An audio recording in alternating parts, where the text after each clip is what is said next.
Welcome to Voice of Zen, your sanctuary for ancient wisdom and inner peace. Over the next 3 hours, you'll embark on a transformative journey through timeless Buddhist teachings that have guided seekers for over 2,500 years. These aren't just stories, they're keys to unlock profound changes in how you experience life, handle challenges, and find lasting peace within yourself. Whether you're seeking better sleep, stress relief, or deeper meaning, these ancient tales speak directly to the modern heart. Each story carries medicine for the soul, wisdom that transforms ordinary moments into opportunities for growth. So find your most comfortable position, close your eyes if you wish, and let these gentle teachings wash over you like moonlight on still water. The impossible choice. In a time when the world moves faster than ever, there lived a wealthy merchant who possessed everything one could desire: grand houses filled with treasures, fertile lands stretching beyond the horizon, and most precious of all, 3 young children whose laughter filled his days with joy. Yet, like many of us, this father found himself constantly pulled away by the demands of his work, always chasing the next achievement. One afternoon, while the merchant was away attending to business matters, disaster struck his home. A terrible fire erupted, spreading with frightening speed through the wooden structure. When word reached the merchant, his heart nearly stopped. He raced home, finding the house completely engulfed in flames. But what horrified him most was the sight of his 3 children still inside, playing with their toys, completely oblivious to the danger surrounding them. "Children, come out immediately," the father shouted with all his strength. "The house is on fire. You must leave now." But his desperate cries fell on deaf ears. The children, enchanted by their playthings, simply couldn't comprehend the urgency in his voice. Each second that passed felt like an eternity to the anguished parent. Realizing that direct warnings weren't enough, the clever father remembered something that never failed to capture his children's attention. With wisdom born from love, he called out in an excited voice, "Children, I have something wonderful waiting for you outside. There are beautiful toy carts here, magnificent goat carts, elegant deer carts, and powerful ox carts. Come quickly and choose whichever one captures your heart." The effect was immediate and magical. The children's eyes lit up with wonder and excitement. They dropped their toys and raced toward the door, their hearts pounding with anticipation rather than fear. In moments, they were safely outside, breathing fresh air and looking around eagerly for the promised treasures. "Father, where are the carts you promised?" the youngest child asked. The merchant smiled, his heart overflowing with gratitude. From behind the house, he brought forth a single cart. But what a cart it was! This wasn't just any ordinary toy. It was crafted from the finest materials, adorned with precious jewels, and decorated with silk that felt like clouds. It was more magnificent than anything he had described, surpassing even their wildest dreams. When Buddha shared this parable, he revealed something profound about human nature. The burning house represents our everyday suffering, the stress, anxiety, and endless dissatisfaction that consume our peace. Most of us, like the children, remain unaware of the dangers surrounding us. We become so absorbed in temporary pleasures that we cannot see how our attachments slowly burn away our happiness. Modern neuroscience confirms what Buddha taught: our brains are wired to seek immediate gratification, often missing long-term consequences. The loving Father represents wise guidance, whether from teachers, books, or our own inner wisdom. Sometimes direct warnings about life's dangers aren't enough to motivate change. So wisdom uses skillful means, meeting us where we are, speaking in ways that resonate with our current understanding. The various carts represent different practices that help us grow, but the magnificent final cart represents something extraordinary: the discovery that peace was always available, more beautiful than we ever imagined. Right now, take a gentle breath and notice what's happening in your body. Ask yourself, what burning house am I living in today? Perhaps it's a toxic relationship, a stressful job, or endless scrolling through social media. Don't judge yourself, simply observe with compassion. Here's your practice for this week. Each morning, spend 30 seconds asking yourself, what am I so absorbed in that I'm missing the bigger picture? Then take 3 conscious breaths like stepping outside the burning house of unconscious living. Notice how this simple pause shifts your entire day. You're not trying to fix anything. You're simply developing the awareness to see clearly. This ancient story speaks directly to our modern predicament. We chase external achievements, the next promotion, relationship, or purchase, believing they'll bring lasting satisfaction. But like the children's toys, these pleasures are temporary distractions from deeper fulfillment. The Father's lie wasn't deception. It was compassionate guidance towards something infinitely more valuable. When you feel trapped in cycles of wanting and disappointment, remember the magnificent cart. True contentment isn't found in getting what you think you want, but in discovering the peace that was always available within you. The burning house of modern life, with its endless notifications, pressures, and distractions, cannot touch the sanctuary of awareness you carry everywhere.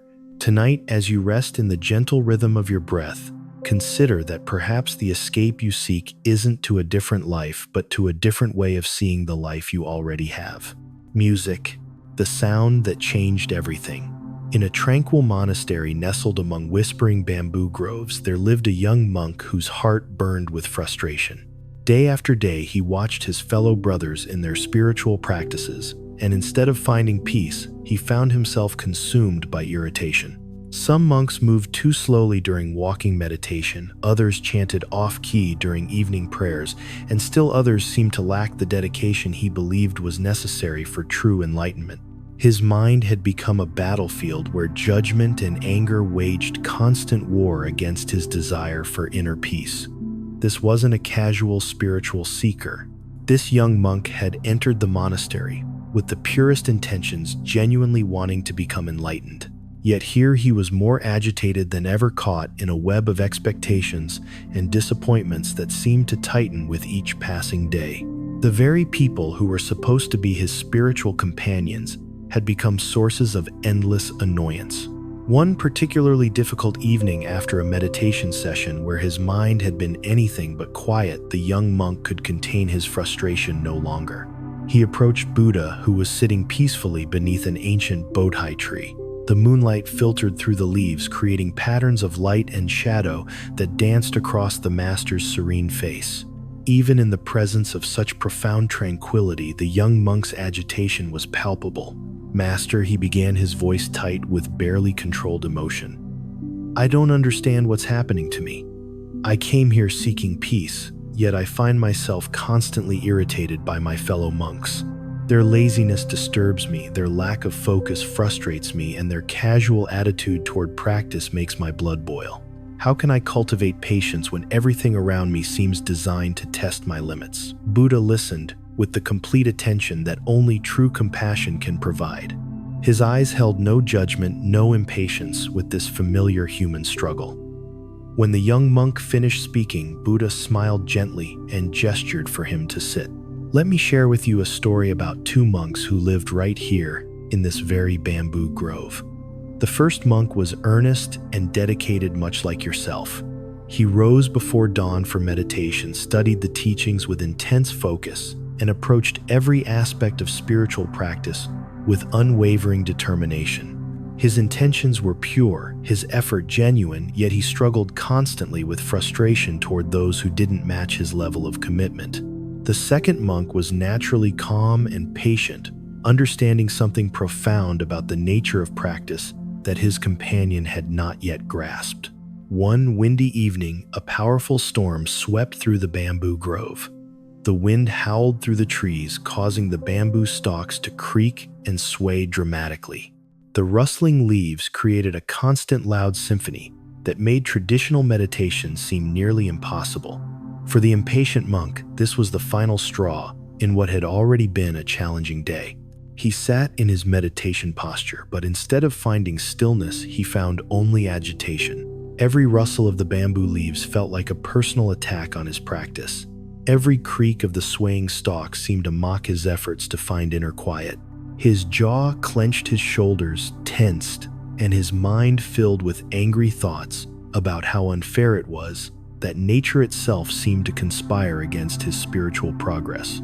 Finally, unable to bear it any longer, he stood up in frustration.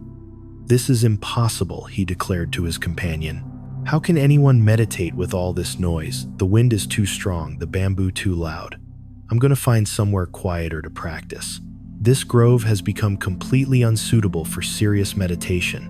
The patient monk, who had been sitting in perfect stillness throughout the storm, opened his eyes slowly.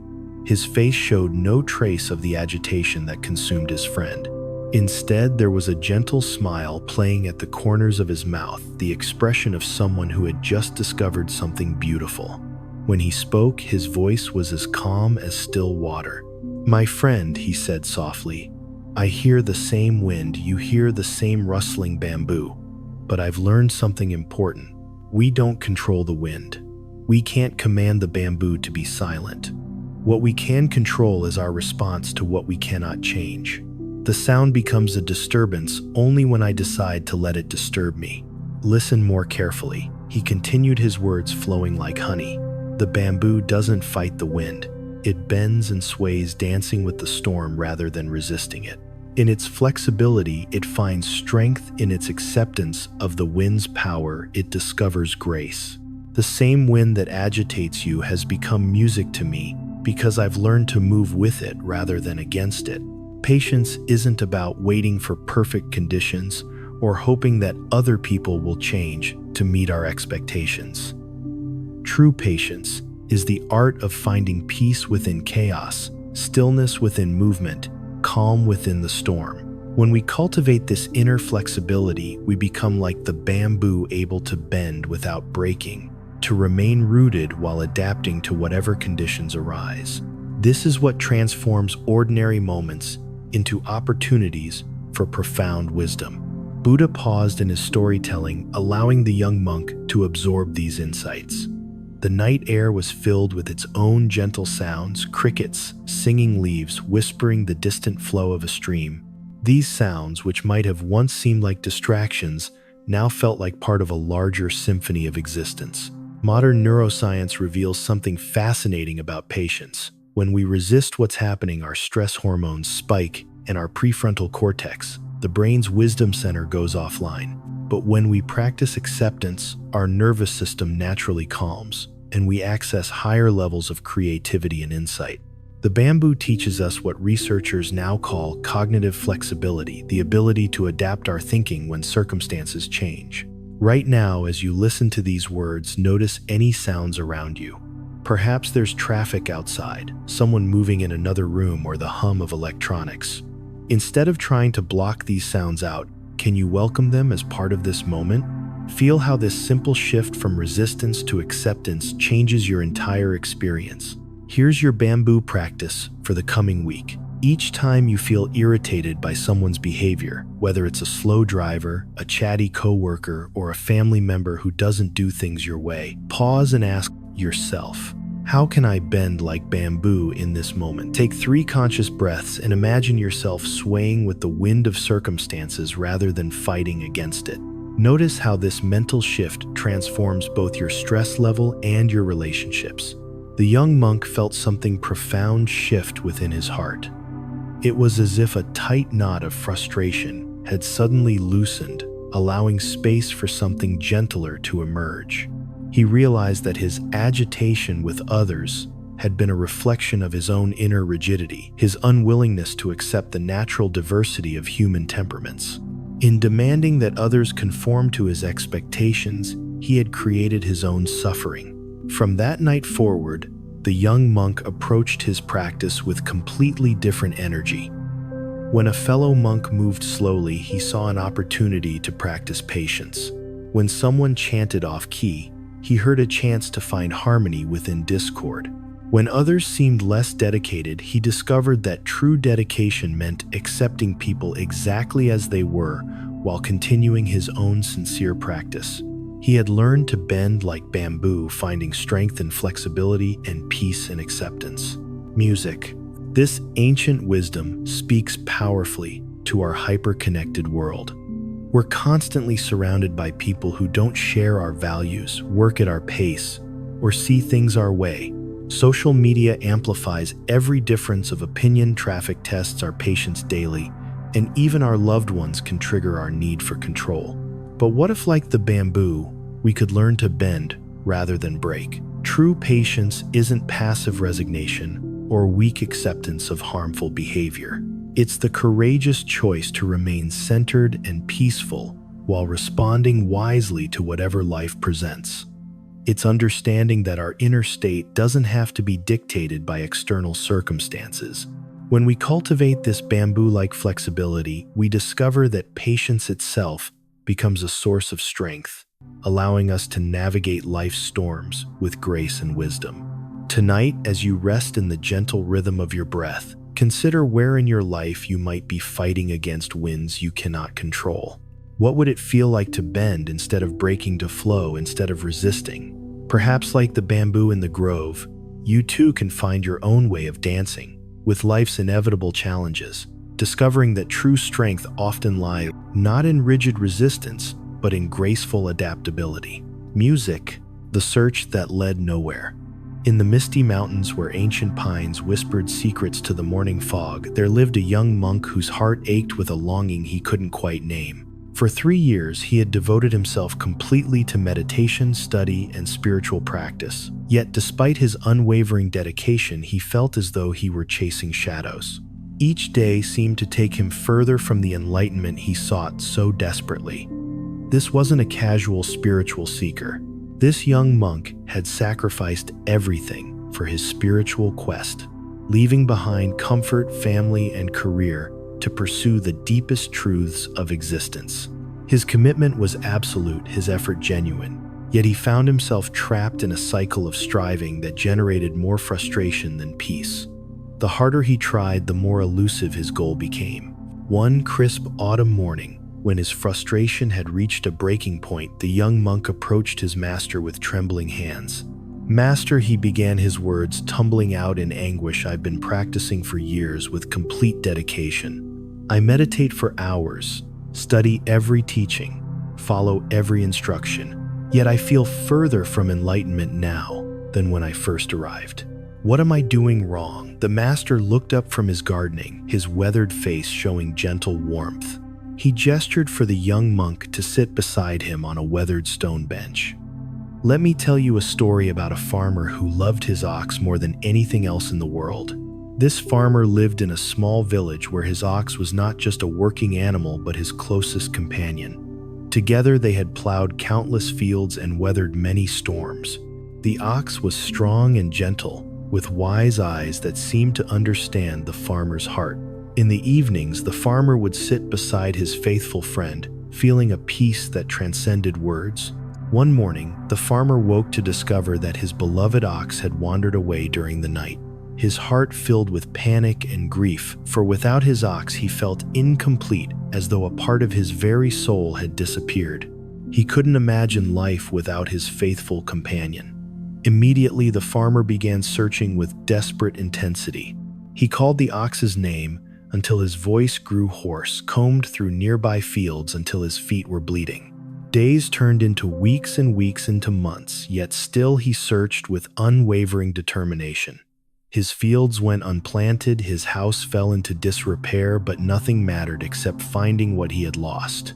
One day, after months of fruitless searching, the exhausted farmer discovered fresh tracks at the edge of a dense forest. His heart leaped with joy. Finally, a real clue. These weren't just any tracks. They had the familiar gait he knew so well. With trembling excitement, he began following the trail deeper into the forest. The journey was arduous. The tracks led him through thick underbrush, across rushing streams, and up steep mountainsides. Sometimes the trail was clear. Other times it disappeared, forcing him to search carefully among rocks and fallen leaves. Yet he persevered, driven by certainty that each step brought him closer to his lost companion. Music. Finally, after following the trail for many days, the farmer emerged into a beautiful mountain meadow. There, grazing peacefully in the afternoon sunlight, was his ox. The animal looked up at his approach, and in its gentle eyes, the farmer saw the same wisdom and affection that had always been there. It was as if no time had passed at all. But as he drew closer, something profound began to dawn on him. The ox looked exactly the same as always, strong, gentle, peaceful. It hadn't been lost or suffering during their separation. In fact, it seemed to radiate the same quiet contentment it had always possessed. The farmer realized that his beloved companion had never really been lost at all. Music. As this understanding settled into his heart, an even deeper realization emerged. The desperate, frantic energy that had driven his search slowly dissolved, replaced by a profound sense of coming home. He sat down in the meadow beside his ox, feeling a peace deeper than any he had known before. It wasn't just that he had found his lost companion. He had rediscovered something within himself that had never actually been missing. The master paused, allowing the young monk to absorb the meaning. Modern psychology calls this the hedonic treadmill, our tendency to believe happiness lies in the next achievement, relationship, or experience. We exhaust ourselves chasing external goals, not realizing that contentment was always available in the present moment. Neuroscientists have discovered that our brains are naturally wired for seeking, but true fulfillment comes from learning to rest in being. This ox represents your true nature, your inherent peace, wisdom, and completeness. The master continued softly. At the beginning of your spiritual journey, you felt like something precious was missing, so you began searching with great intensity, following every teaching and practice. But what if nothing was ever actually missing? Right now, take a moment to notice your breathing. You're not making it happen. It's simply occurring naturally. This is what your essential peace is like, always present, always available, requiring no effort to maintain. The searching mind believes it must achieve something, but awareness itself is already complete. Here's your ox practice for this week. Each morning before you begin any spiritual practice or self-improvement activity, spend 60 seconds simply being present. Don't try to achieve anything or become anyone different. Just rest in the awareness that's reading these words right now. Notice how this simple recognition of what's already here changes your entire approach to the day. The young monk sat in stunned silence as these words penetrated years of spiritual striving. For the first time, he questioned not just his methods, but his fundamental assumption that enlightenment was something he needed to acquire. What if peace wasn't a destination to reach, but his natural state when he stopped fighting against himself? From that day forward, the young monk's practice transformed completely. Instead of trying to achieve some future state, he learned to rest in the awareness that was already present. His meditations became less effortful and more natural, like settling into a familiar embrace. The desperate seeking had been replaced by grateful recognition. Music. This ancient wisdom challenges our achievement-oriented culture. We're conditioned to believe that happiness requires constant improvement, that peace is something we must earn through effort and discipline. But what if the contentment we seek is as natural and available as our own breathing? What if the spiritual path isn't about becoming someone better, but about recognizing the completeness that was never actually lost? Tonight, as you listen to these words, consider that you don't need to become someone different to find peace. You don't need to perfect yourself or achieve some special state. Perhaps the contentment you seek is already here, as natural as your own heartbeat. Like the ox in the meadow, your essential peace has been waiting patiently for you to stop searching long enough to recognize what was never actually lost. Music, the mirror that showed everything. A young monk wandered through life, carrying an invisible burden that grew heavier with each passing day. His mind had become a battleground where anger, jealousy, and pride waged constant war against his desire for inner peace. No matter how many hours he spent in meditation or how fervently he prayed, these unwelcome emotions kept arising like weeds in a carefully tended garden. He felt like a failure, convinced that true monks should be pure and calm, untouched by such disturbing feelings. One morning, when his frustration had reached its peak, this troubled seeker approached the Buddha with desperation in his voice. "Master," he confessed, his words heavy with shame, "I find myself constantly distracted by anger, jealousy, and pride. No matter how hard I try to be pure and calm, these emotions keep arising.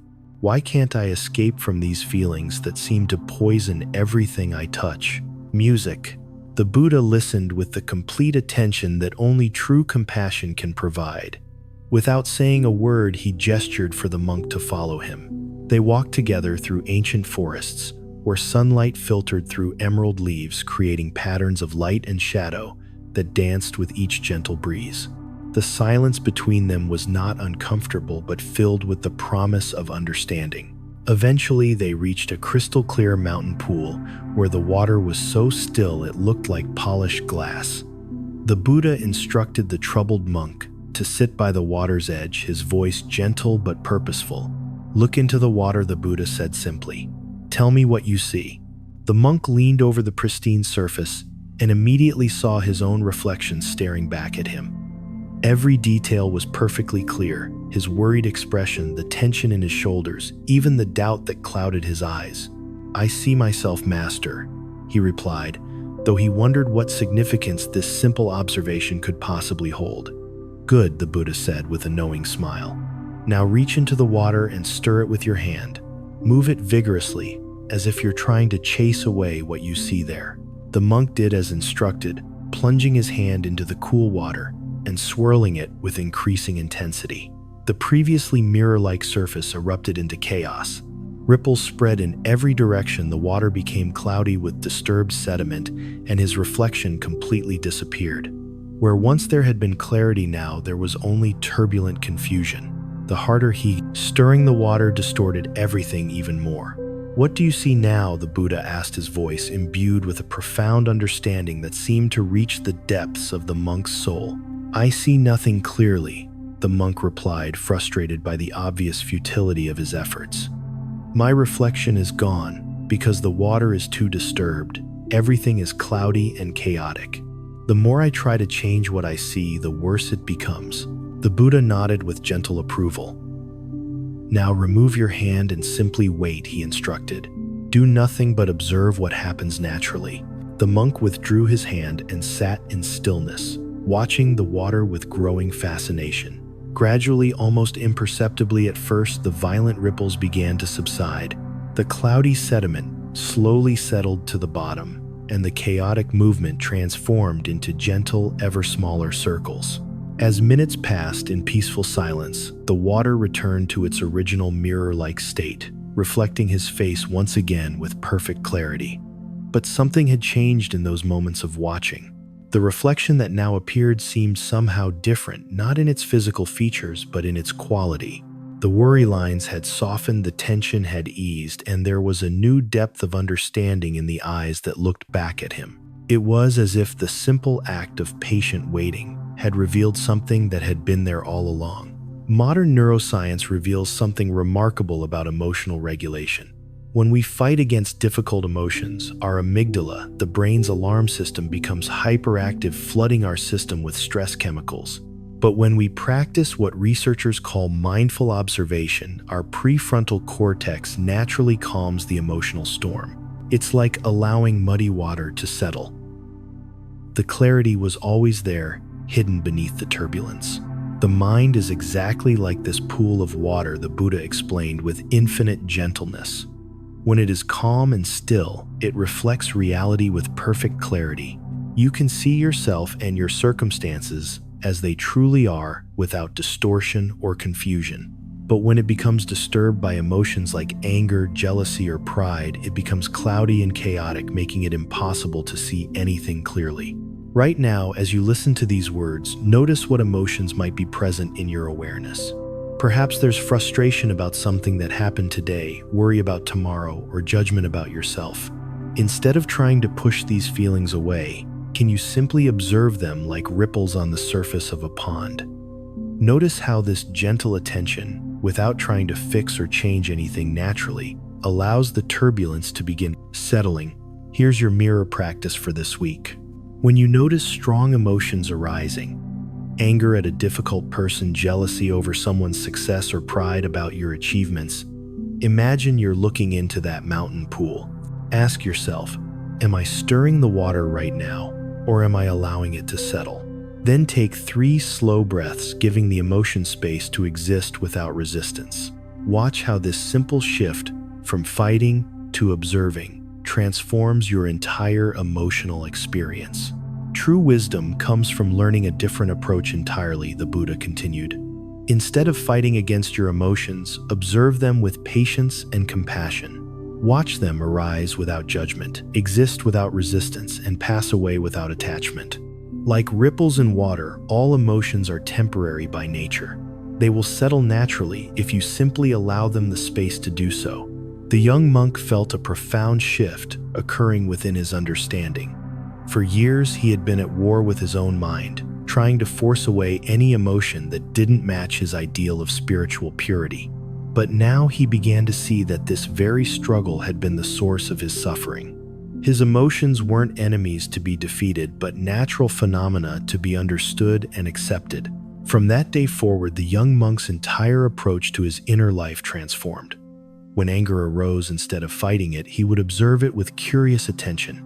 When jealousy appeared, he would watch it with patient compassion. When pride surfaced, he would notice it without judgment. And gradually, he discovered that these emotions, when met with awareness rather than resistance, would naturally subside, like ripples returning to stillness.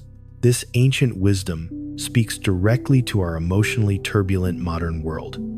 We live in a culture that often treats difficult feelings as problems to be solved immediately through medication, distraction, or positive thinking. Social media amplifies every emotional reaction, and we're constantly bombarded with messages that we should always feel good. But what if the solution isn't in fighting our emotions, but in learning the art of patient, compassionate observation? Tonight, as you rest in the gentle rhythm of your breathing, consider how you might approach your own difficult emotions differently. What would it feel like to stop stirring the water of your mind and instead allow it to settle naturally? Perhaps you'll discover, as the young monk did, that beneath all the temporary turbulence lies a clarity that was never actually disturbed, a mirror-like awareness that reflects reality with perfect peace when given the chance to simply be. The sweetest poison. A devoted disciple approached Buddha one evening, his face etched with confusion and inner turmoil. For months, he had been wrestling with a question that kept him awake at night, disturbing his peace and clouding his understanding. "Master," he said, bowing respectfully, "I don't understand something fundamental about your teachings. You speak of letting go of attachments, yet life offers us so many beautiful experiences. Love, success, delicious food, comfortable homes. Are you saying we should avoid all pleasures and live like hermits?" The Buddha's eyes sparkled with understanding, recognizing the sincere confusion of someone genuinely seeking wisdom. Instead of answering directly, he gestured for the disciple to walk with him through the moonlit forest. "Let me share with you a story," the Buddha said, his voice carrying the gentle authority of profound insight, about a hunter who understood the art of patient deception. This hunter was known throughout the region for his cunning and skill. Unlike other hunters who relied on force or speed, he had mastered the subtle art of temptation. He understood that the most effective traps weren't built with sharp teeth or heavy nets, but with irresistible bait. His secret weapon was honey, pure golden, impossibly sweet honey that could draw any creature from miles away. One morning, the hunter ventured deep into the forest where a magnificent deer had been spotted. This wasn't an ordinary animal. It was graceful, intelligent, and incredibly cautious. Previous hunters had failed to capture it because they had tried to overpower it with brute force. But this hunter knew that the most powerful trap is one the victim walks into willingly. He found a fresh green leaf and carefully spread a thin layer of honey across its surface. The honey gleamed like liquid gold in the dappled sunlight, its aroma sweet and enticing. But hidden within this natural candy was a deadly poison, colorless, odorless, and completely undetectable to any passing creature. It would appear to be nothing more than nature's perfect gift. The hunter placed the leaf along a well-traveled forest path and retreated to watch from behind the trees. Hours passed in patient silence, until finally the beautiful deer emerged from the undergrowth. It moved with natural grace, alert to every sound and scent, its survival instincts honed by years of avoiding danger. Yet when the sweet aroma of honey reached its nostrils, something shifted in its careful demeanor. The deer approached the leaf cautiously, its natural wisdom warring with the powerful allure of the unexpected treat.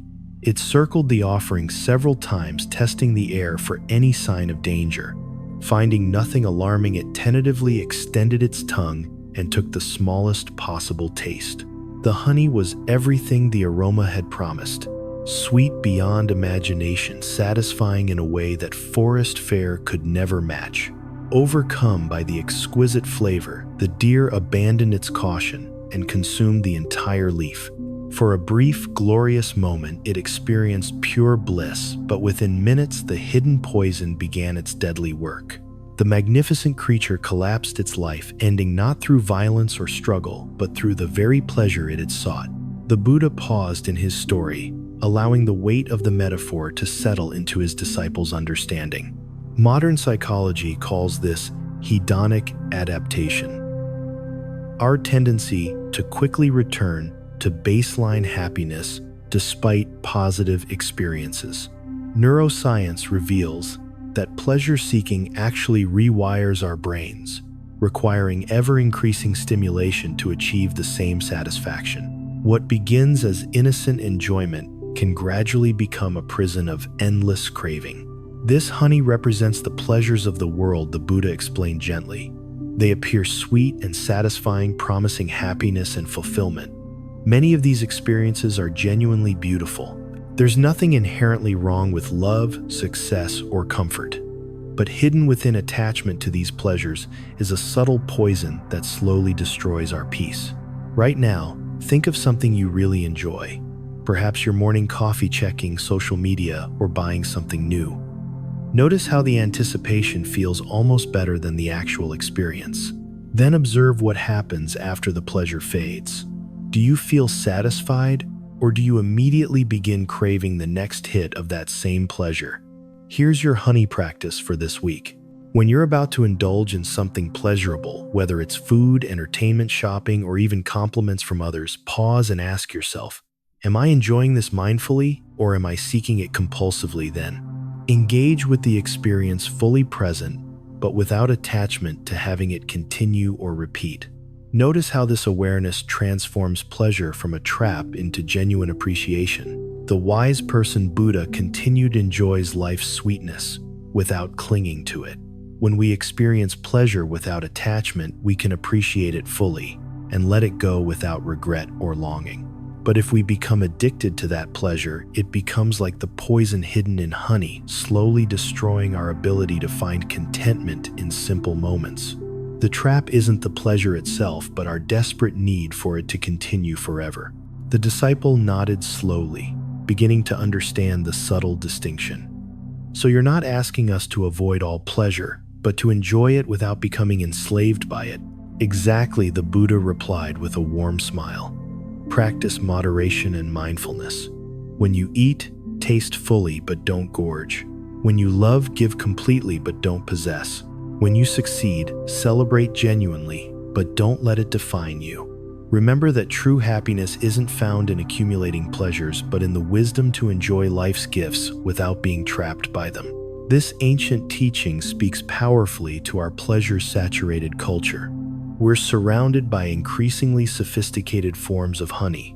Social media designed to be addictive consumer goods, promising happiness, entertainment that demands our constant attention. Each offers genuine pleasure, but hidden within is the poison of endless craving.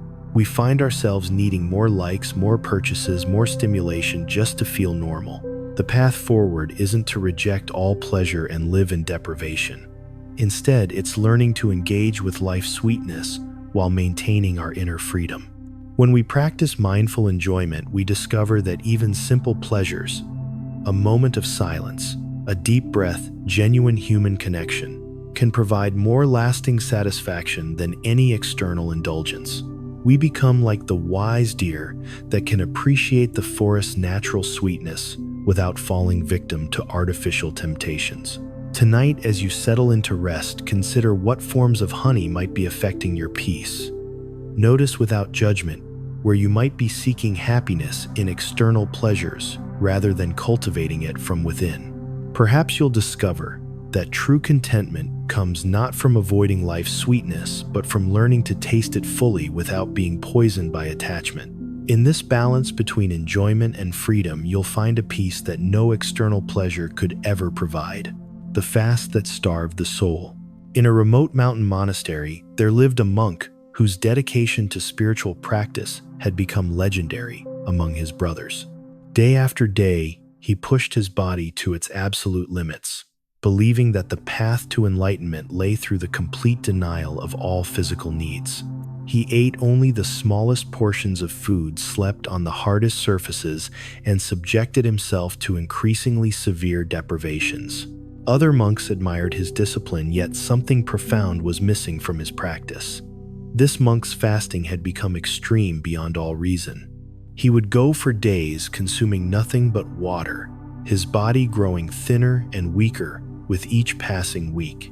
His skin stretched tight over protruding bones, his eyes sank deep into their sockets, and his movements became slow and labored. Yet he remained convinced that by punishing his flesh, he was purifying his spirit and drawing closer to the divine. One scorching afternoon, as the monk sat in meditation near the monastery entrance, a young village boy passed by carrying a bundle of food for his family. The child noticed the monk's frighteningly gaunt appearance and stopped, his innocent eyes filled with genuine concern. "Sir," the boy asked with the directness that only children possess, "why are you so thin and tired? Have you not eaten?" The contrast between the child's healthy glow and the monk's skeletal frame was startling. The monk looked down at the boy with hollow eyes that held both pride and exhaustion.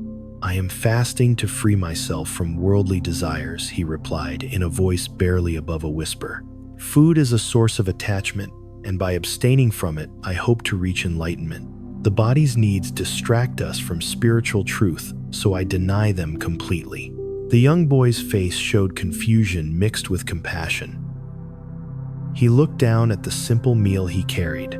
Nothing elaborate, just rice and vegetables his mother had prepared with love. Without hesitation, this child made a decision that would change everything. "Please have some of this," he offered, extending a portion of his family's food toward the starving monk. "It may not be much, but it will give you strength." The monk was stunned by this unexpected act of kindness. His rigid mind, so focused on self-denial, struggled to process this simple gesture of human compassion. Here was a child untrained in spiritual practices offering freely what the monk had been denying himself for months. Something in the boy's earnest eyes melted a barrier the monk hadn't even known he'd built around his heart. After a long moment of internal struggle, the monk accepted a small portion of the offered food. As he chewed slowly, savoring not just the nourishment but the love with which it had been given, he felt something he hadn't experienced in months. It wasn't just physical energy returning to his depleted body. It was a warmth in his heart, a reconnection to the human family he had isolated himself from. Tears began to flow down his sunken cheeks as he realized what he had been missing. Modern research reveals something crucial about extreme self-deprivation. When we deny basic needs, our brains enter survival mode, actually making us less capable of empathy, creativity, and spiritual insight. Studies show that moderate self-care enhances our ability to serve others, while extreme asceticism often leads to spiritual pride and isolation. The middle way between indulgence and deprivation creates the optimal conditions for both physical health and spiritual growth. That evening, the monk sought out the Buddha to share his profound realization. "Master," he said, his voice stronger now, "after accepting nourishment, I thought I was advancing spiritually by denying my body completely. But today, a child showed me something I had forgotten: the importance of compassion both for others and for myself. Have I been pursuing the wrong path all this time?" The Buddha listened with infinite patience, then smiled with the warmth of someone who had anticipated this moment. "Tell me," he said gently, "if a bird tried to fly with only one wing, how far would it travel?" The monk pondered this simple question. "It couldn't fly at all, Master. A bird needs both wings to soar." "Exactly," the Buddha replied. "The spiritual path requires two wings, wisdom and compassion. Discipline without kindness leads to rigidity and pride. Compassion without discipline can lead to indulgence and weakness. But when both are balanced, you can truly soar toward enlightenment. Right now, consider your own relationship with self-care. Are you pushing yourself too hard in some area, believing that suffering equals progress? Or perhaps you're being too lenient, avoiding necessary growth challenges.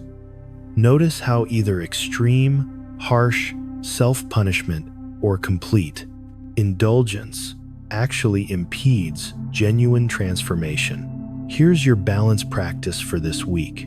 Each day, ask yourself, am I treating myself with the same kindness I would show a dear friend? When you notice harsh self-criticism or extreme self-denial, pause and consider what genuine self-compassion would look like. This might mean eating when hungry, resting when tired, or speaking to yourself with gentleness.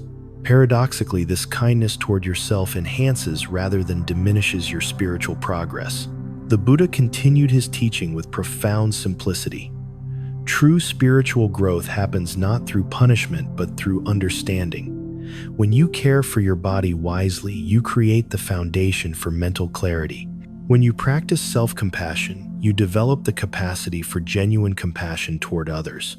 The goal isn't to transcend your humanity, but to embrace it with wisdom. From that day forward, the monk's practice transformed completely. He continued his meditation and study, but now he also ate regular meals, got adequate rest, and most importantly, opened his heart to connection with others. His spiritual progress actually accelerated rather than slowed down. The other monks noticed that he had become not just disciplined, but truly wise and compassionate. This ancient wisdom challenges our modern extremes. In a culture obsessed with optimization and performance, we often swing between harsh self-discipline and complete self-indulgence. We punish ourselves at the gym, deprive ourselves with extreme diets, or overwork ourselves believing suffering equals success. Yet the most profound transformations come through the middle way, firm but gentle, disciplined but kind. The child in this story represents our natural wisdom, the part of us that knows genuine care from disguised cruelty. Sometimes the most spiritual act isn't denying ourselves basic needs, but accepting help and kindness when offered. True strength comes not from the ability to endure punishment, but from the wisdom to know when to persist and when to be gentle. Tonight, as you prepare for rest, consider how you might treat yourself with the balanced care that allows both growth and compassion to flourish together. The gift that cost everything. In a prosperous kingdom where gold flowed like rivers and palaces touched the clouds, there ruled a king whose generosity had become the stuff of legends. Every day crowds gathered at his palace gates, and every day he gave freely to anyone who asked, food for the hungry, shelter for the homeless, medicine for the sick. His kindness knew no boundaries. Yet unknown to his subjects, this king was about to face a test that would reveal the true depth of his compassionate heart. This wasn't mere political charity or calculated goodwill. The king genuinely believed that his wealth and power existed solely to serve others. He slept on simple bedding while ensuring his people had comfortable homes. He ate modest meals while his royal kitchens fed hundreds of visitors daily. His treasuries emptied and refilled constantly as he gave away fortunes without a second thought. One morning, as golden sunlight illuminated the marble corridors of his palace, a mysterious figure appeared at the royal court. The stranger was dressed in the humble robes of a wandering beggar, but his eyes held an intensity that seemed to pierce through facades and pretenses. This was actually a renowned sage who had heard tales of the king's generosity and had come to discover whether it was genuine or merely for show. He approached the throne with slow, deliberate steps. "Great king," the disguised sage began his voice, carrying both respect and challenge. "Your reputation for boundless generosity has reached even the remotest corners of the land. People speak of your kindness as though it were limitless, but I must ask you directly, is there truly nothing you would not give if someone asked for it?" The king looked down at this humble visitor with eyes that held no arrogance, only sincere conviction.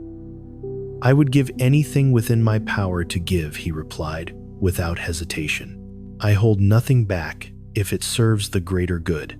My wealth, my kingdom, even my comfort, all of it exists to help others. What is a king if not a servant of his people?" The sage's eyes narrowed slightly as he prepared to test the very foundations of this claim. "Your words are beautiful, noble king," he said slowly, "but words are easy when they cost nothing. If your generosity is truly boundless, then prove it. I ask for your most precious possession, your life itself. Will you give that to me?" A profound silence fell over the royal court. Courtiers gasped, guards tensed, and advisors exchanged worried glances. This was no longer a simple request for charity. This was a demand that challenged the very nature of existence. Yet the king's response came without a moment's hesitation, his voice steady and clear. "If my death would serve a greater purpose and help others, then yes, I would gladly surrender my life," the king declared. "What value does my existence have if it cannot benefit those who need help? I am no more valuable than any of my subjects. If giving my life would somehow serve the greater good, then it is yours to take." Modern psychology reveals something fascinating about extreme altruism. Studies show that people who are willing to sacrifice for others actually experience greater life satisfaction and mental health. This phenomenon, called helper's high, occurs because acts of selfless giving activate the same brain regions associated with receiving rewards. True generosity creates a positive feedback loop that enhances, rather than diminishes, our own well-being. The sage was astounded by the king's unwavering sincerity. This wasn't bravado or political posturing. It was the genuine response of someone who had transcended the normal boundaries of self-interest.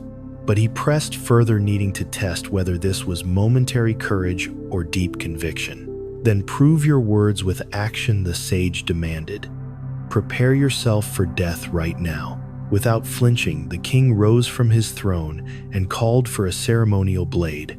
As word spread through the palace, his subjects came running, tears streaming down their faces. "Please, your majesty," they pleaded, "don't leave us. We need your guidance, your protection, your wisdom. How can you abandon those who depend on you?" The king looked upon his weeping people with infinite tenderness. "My dear friends," he said, his voice carrying both strength and compassion, "I have lived my entire life in service to you. If my death is now requested and could serve some greater purpose, then it is my honor to give it. True love sometimes requires the ultimate sacrifice. Right now, consider what you hold most precious in your life. Perhaps it's your reputation, your relationships, your dreams, or simply your sense of security. What would it feel like to hold these treasures lightly, willing to release them if it would truly serve others?" This doesn't mean being reckless with your life, but examining how attachment to our possessions and identity can limit our capacity for genuine love. Here's your generosity practice for this week. Each day, identify one thing you're holding too tightly. Perhaps your need to be right, your desire for recognition, or your attachment to a particular outcome. Practice releasing your grip on this attachment, even just slightly. Notice how this letting go doesn't make you smaller. It actually opens up more room for joy and meaningful connections. True generosity starts when we loosen our tight grip on the things we think we need to be happy. As the king braced himself for what he thought were his final moments, something truly remarkable took place. The beggar shed his disguise, revealing himself to be the sage he really was. His face glowed with admiration and deep respect. "Noble king," he announced, "I don't desire your life. I only wanted to see if your generosity was real or just for show. You've shown me the rarest thing a human can possess, a heart completely free from selfish desires." The sage went on, his voice filled with wonder. "Most people only give what they can afford to lose. You were willing to give what you couldn't afford to lose. That's the difference between simple charity and true compassion. Your willingness to sacrifice everything shows that you understand the deepest truth. We find our greatest fulfillment not by clinging to life, but by freely offering it for the benefit of others."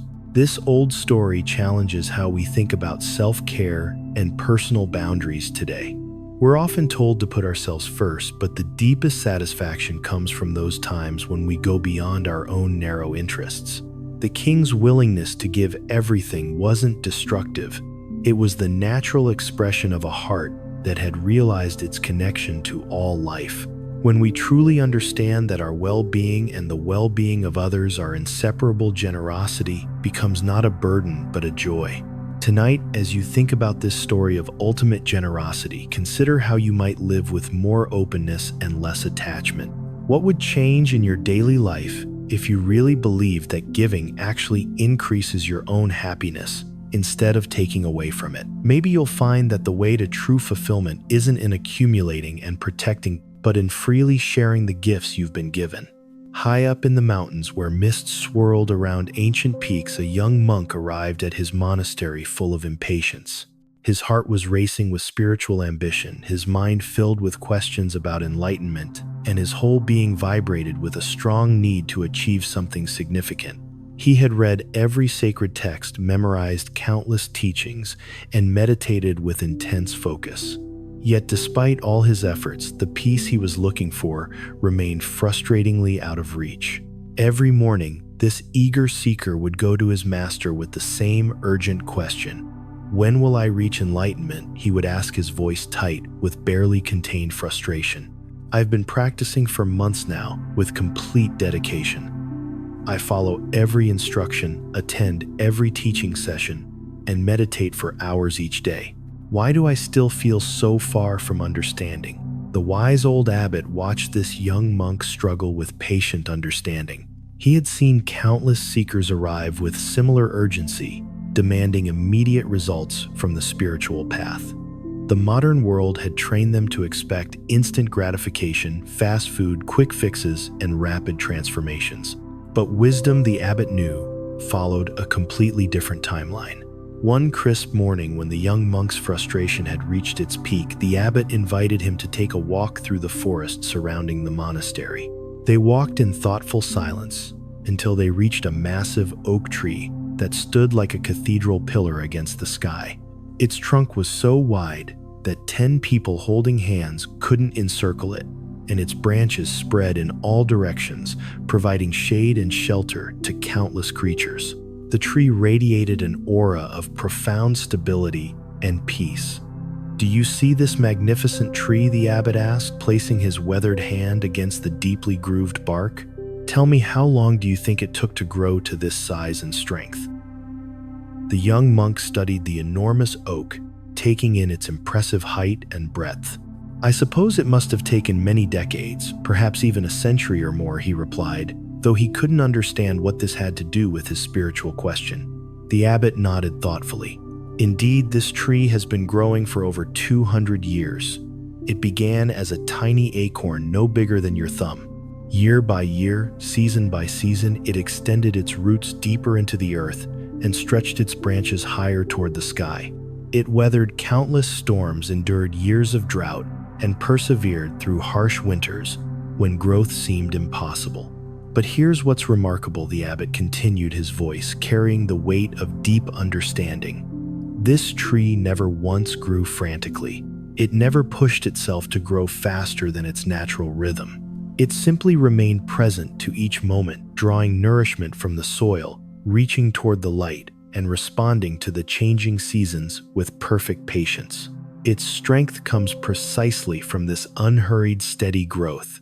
Modern neuroscience reveals something profound about how lasting change occurs in our brains. Neural pathways that support deep transformation require time to develop and strengthen. Rushing the process actually impedes progress, while patient consistency allows new patterns of thinking and being to become permanently established. Like the tree's growth rings, wisdom develops layer by layer, each experience adding depth and resilience to our understanding. The abbot gestured for the young monk to sit beneath the tree's vast canopy. "Your spiritual journey is exactly like this tree's growth," he explained gently. "Enlightenment cannot be forced or hurried. It unfolds naturally when we provide the right conditions: regular practice, patient persistence, and acceptance of our current stage of development. The more you grasp after quick results, the more you disturb the natural process of awakening. Right now, notice your own relationship with time and growth. Are you pushing yourself impatiently towards some goal, believing that urgency will accelerate your progress? Take a deep breath and feel yourself settling into this present moment. Like the tree you're growing, even when you can't see immediate evidence of change. Here's your tree practice for this week, the abbot continued. Each morning, spend 2 minutes simply being present without trying to achieve anything. Imagine yourself as a tree drawing nourishment from this moment while remaining open to natural growth.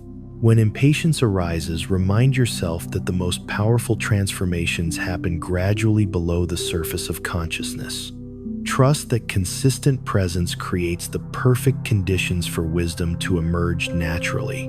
The tree teaches us about the power of patient presence. The abbot ran his fingers along the textured bark. See how deeply its roots extend into the earth. These roots weren't established overnight. They grew slowly and steadily, finding nourishment and stability in the depths. Similarly, your spiritual roots need time to develop. Each day of practice, each moment of mindfulness, each small act of compassion strengthens these invisible foundations. The young monk sat quietly, feeling something shift in his understanding. For the first time in months, the urgent pressure in his chest began to ease. He realized that his impatience had been like trying to force a flower to bloom by pulling on its petals. True growth required patience, trust, and acceptance of natural timing. But how will I know if I'm making progress? The young monk asked, his voice now softer and more curious than demanding. The abbot smiled warmly. The tree doesn't measure its daily growth yet. It never stops growing. Progress in spiritual practice is often invisible from day to day, but clearly evident when viewed over longer periods. Focus not on reaching some future state, but on fully inhabiting each moment of practice.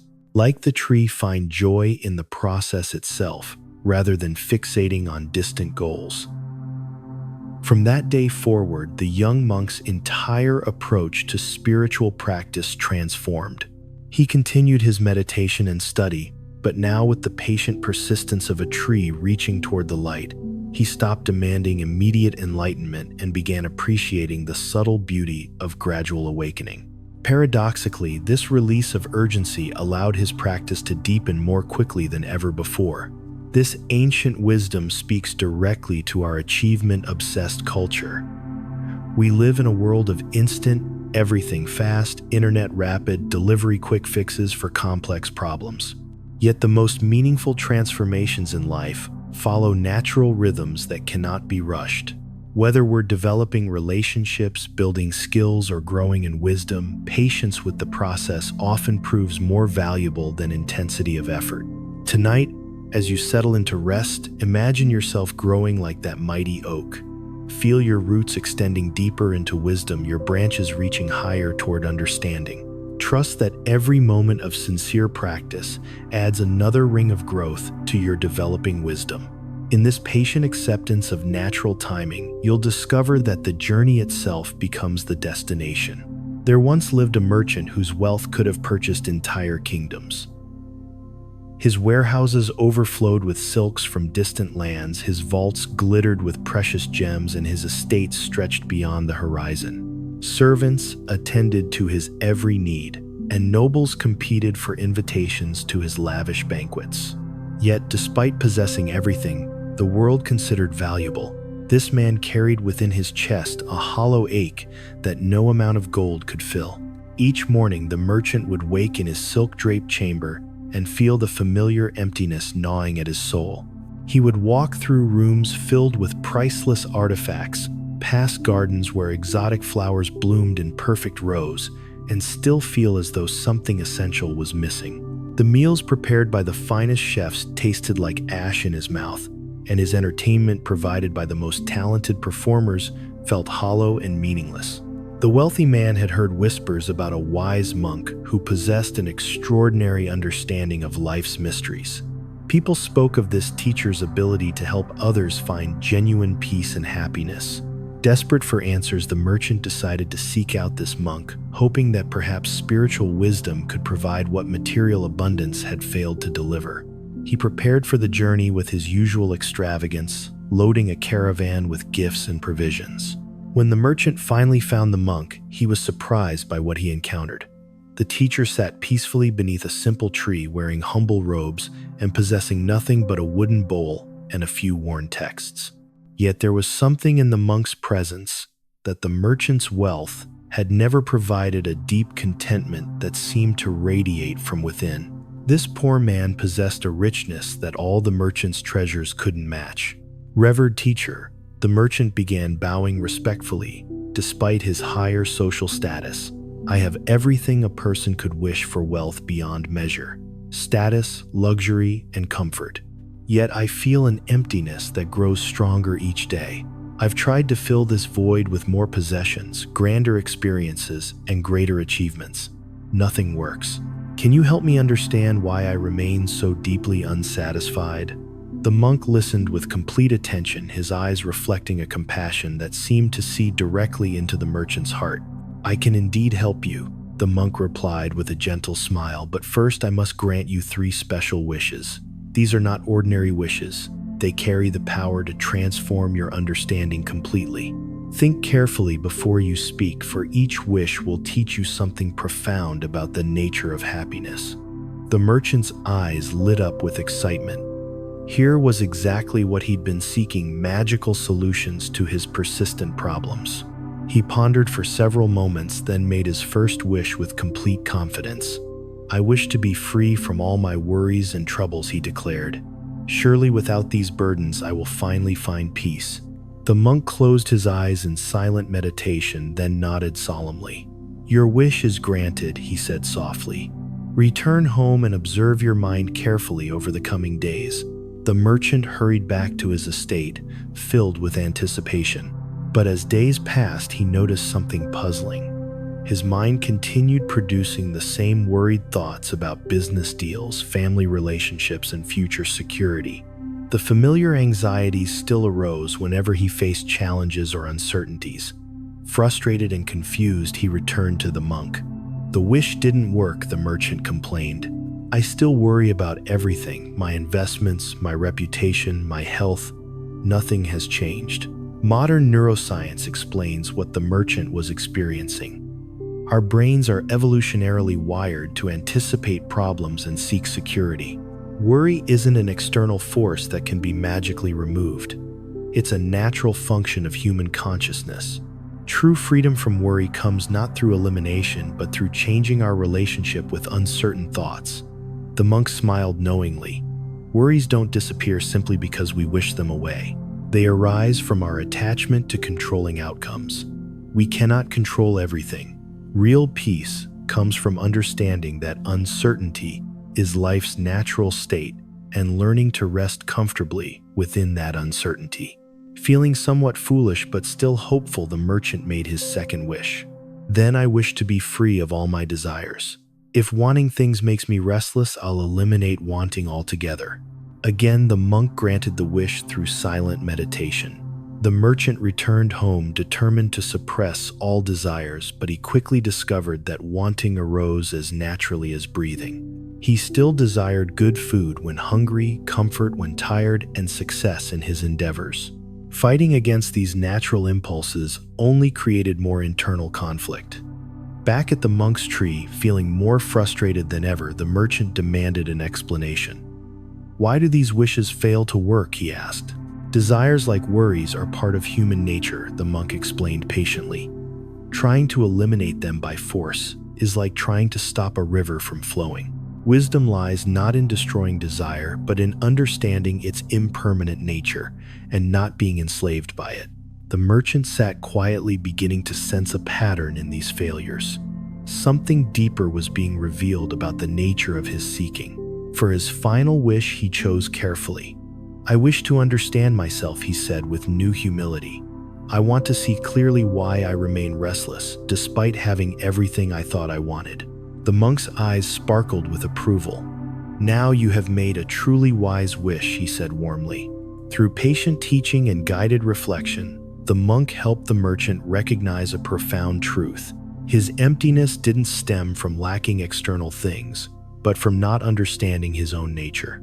He had been trying to fill an inner void with outer acquisitions, like attempting to quench thirst by collecting beautiful cups instead of drinking water. Here's your understanding practice notice. When you feel that familiar sense of something missing, instead of immediately seeking external solutions, pause and ask, what am I really looking for beneath this wanting? Often we'll discover we're seeking feelings, security, love, purpose, peace that no possession can provide. These treasures are already available within our own awareness. The merchant's transformation wasn't about acquiring new insights, but recognizing what had always been present.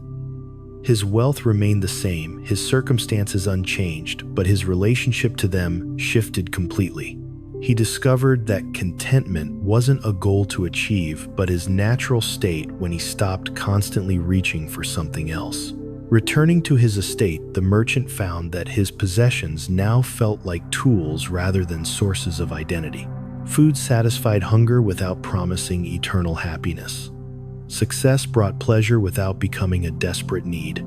The hollow ache had been filled not by adding something new, but by recognizing the completeness that was always already there.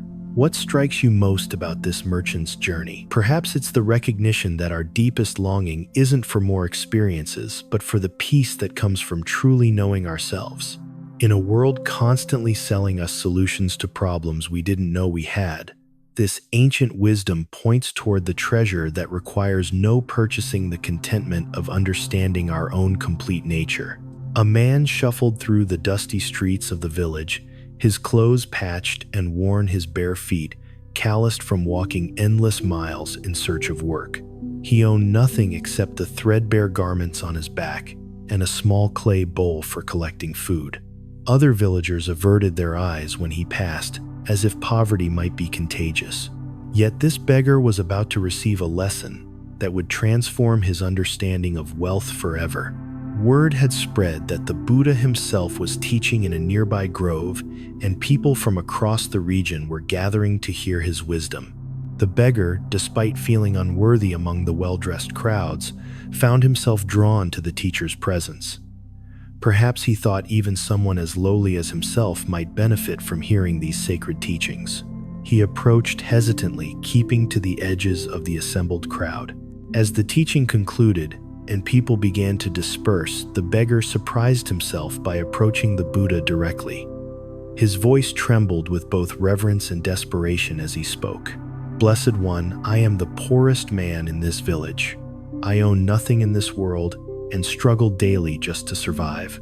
Can you give me something, anything that might relieve my suffering and help me find some measure of peace?" The Buddha looked at this humble man with eyes that seemed to see far beyond surface appearances. Instead of offering the expected response, perhaps food, money, or simple comfort, the Buddha asked an unexpected question. "Tell me, friend, what do you already possess?" The beggar's face showed genuine confusion. "Nothing, Blessed One. I have no land, no money, no home, no possessions of any kind. I am completely empty-handed." He held up his worn palms as if to demonstrate their emptiness. But the Buddha wasn't finished with his inquiry. "Do you have your eyes?" he asked gently. "Well, yes, of course I do," the beggar replied, puzzled by such an obvious question. "And would you trade those eyes for a chest filled with gold?" the Buddha continued. "Think carefully. Someone offers you immense wealth in exchange for your sight.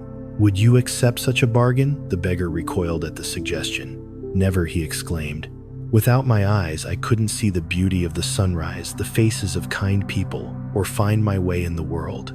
No amount of gold could replace the gift of sight." For the first time in the conversation, his voice carried conviction rather than desperation. The Buddha nodded approvingly and continued his gentle questioning. "What about your hands? Would you trade them for a magnificent palace with hundreds of servants?" Again, the beggar shook his head vigorously. "My hands allow me to touch, to work, to express kindness through gesture. They're how I connect with the world around me. I could never give them up, no matter what palace was offered." Something was beginning to shift in his understanding, though he couldn't yet name what it was. "And your legs?" the Buddha asked. "Would you surrender your ability to walk for an entire kingdom to rule?" The beggar found himself laughing despite his circumstances. What good would ruling a kingdom be if I couldn't walk through it, couldn't move freely, couldn't experience the simple joy of putting one foot in front of the other? His voice grew stronger with each response. These legs have carried me across countless miles through good times and bad. They're more valuable than any crown. Modern research reveals something profound about how we perceive wealth. Psychologists have discovered that people consistently undervalue what they already possess while overestimating the happiness that new acquisitions will bring. This hedonic adaptation blinds us to the extraordinary gifts we experience every moment. The beggar was discovering what scientists now call gratitude intervention, the practice of recognizing existing abundance. The Buddha's expression radiated warmth and understanding. You see, my friend, you began our conversation claiming to own nothing. Yet in just a few moments, you've identified treasures more valuable than all the gold and royal treasuries. Your eyes are priceless, your hands are irreplaceable, your legs are beyond any earthly fortune. How can someone who possesses such riches consider himself poor? The beggar stood in stunned silence as this new perspective settled into his consciousness. For his entire life, he had measured wealth by what he lacked rather than appreciating what he possessed. He had focused so intently on his empty pockets that he'd never noticed his full body. The realization was both humbling and liberating. But what about my mind? The Buddha continued. Your ability to think, to learn, to feel compassion, to experience wonder. Could any material treasure compare to the consciousness that allows you to understand these very words? The beggar's eyes widened as he grasped the full magnitude of what was being revealed. Here's your wealth recognition practice right now. Place one hand on your chest and feel your heartbeat. This miraculous organ has been working tirelessly to keep you alive since before you were born. Take a conscious breath and appreciate your lungs' automatic function. Look around and notice how your eyes instantly process colors, shapes, and distances. You possess technologies more sophisticated than anything humans have ever created. The Buddha's teaching continued with gentle precision. True poverty isn't the absence of material possessions. It's the inability to recognize the abundance we already carry. When we learn to appreciate our inherent gifts, we discover a wealth that cannot be stolen, lost, or diminished. This recognition transforms not our circumstances, but our entire relationship to those circumstances. The beggar felt tears streaming down his weathered cheeks. These weren't tears of sadness, but of profound gratitude. He understood now that he had been living like someone dying of thirst while standing in a flowing river. The abundance had always been there. He simply hadn't known how to see it. From that moment forward, the beggar's daily experience underwent a complete transformation. He still faced the same material challenges still needed to seek food and shelter, but now he walked through the world as someone who knew his true worth. When he awoke each morning, his first thought was gratitude for the gift of another day. When he ate simple food, he tasted it with the appreciation of someone who understood nourishment as a miracle. The villagers began to notice something different about this man they had once pitied. There was a dignity in his bearing, a contentment in his manner that seemed unrelated to his external circumstances. Some even found themselves envying his obvious peace of mind. He had discovered the secret that eludes many wealthy people. Genuine satisfaction comes not from having more, but from fully appreciating what we already possess. Consider your own relationship with abundance. What gifts are you carrying that you've stopped noticing? Perhaps it's time to conduct your own inventory of the irreplaceable treasures you possess, starting with the breath that's sustaining you right now. In ancient times, a powerful king grew curious about the nature of knowledge itself. He had heard countless debates among scholars, each claiming to possess the ultimate truth about reality. Frustrated by their contradictions, he devised an unusual experiment. The king summoned 6 men who had been blind since birth, men whose other senses had grown extraordinarily sharp in compensation for their lack of sight. Today, the king announced to his assembled court, "We shall discover the true nature of an elephant." He had his servants lead the 6 blind men to different positions around a magnificent elephant that stood patiently in the palace courtyard. Each man was instructed to explore the creature thoroughly and then describe exactly what an elephant was. The king settled back on his throne, eager to witness what would unfold. The first blind man found himself positioned beside the elephant's massive flank. He pressed his hands against the warm, rough surface and explored its vast expanse. After several minutes of careful examination, he declared with absolute confidence, "An elephant is exactly like a wall. It's enormous, sturdy, and immovable. I have felt every inch of this creature, and there can be no doubt about its true nature." The second man, who had been exploring the elephant's long curved tusk, immediately protested. "You're completely wrong," he exclaimed. "An elephant is nothing like a wall. It's smooth, hard, and pointed like a great spear. I've examined this beast thoroughly, and anyone with functioning hands can feel that it's clearly a weapon designed for battle." Meanwhile, the third blind man had discovered the elephant's trunk. He marveled at its flexibility, its ability to move in all directions, and its incredible strength. "Both of you are mistaken," he announced firmly. "An elephant is obviously a large, powerful snake. It's long, flexible, and incredibly strong. I can feel it moving and coiling. There's no question about what this creature truly is." The fourth man, who had wrapped his arms around one of the elephant's thick legs, shook his head in disbelief at his companion's descriptions. "You're all completely wrong," he declared. "An elephant is like a massive tree trunk. It's round, solid, and rooted firmly to the ground. I've embraced this pillar of living wood, and I know with certainty what stands before us." From his position near the elephant's ear, the fifth man listened to this debate with growing frustration. "None of you understand what you're talking about," he called out. "An elephant is clearly like a great fan. It's wide, flat, and moves back and forth, creating cooling breezes. I felt its gentle motion and experienced its function. How can you all be so blind to the obvious truth?" The sixth blind man, who had been examining the elephant's thin, rope-like tail, could no longer contain his amazement at his companion's ignorance. "You're all completely deluded," he announced. "An elephant is nothing more than a rope. It's long, thin, and flexible with a tuft of hair at the end. I've held it in my hands and know its true nature better than any of you." What began as a peaceful exploration quickly escalated into a heated argument. Each man became more entrenched in his position, more convinced that his limited experience represented the complete truth. Voices rose, tempers flared, and soon the six men were shouting over each other, each absolutely certain that the others were either lying or incompetent.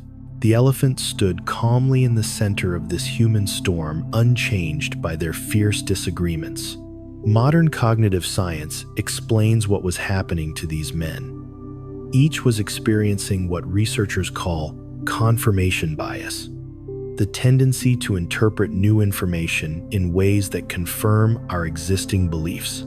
Neuroscientists have discovered that our brains literally filter reality through the lens of previous experience, often missing crucial information that doesn't fit our current understanding.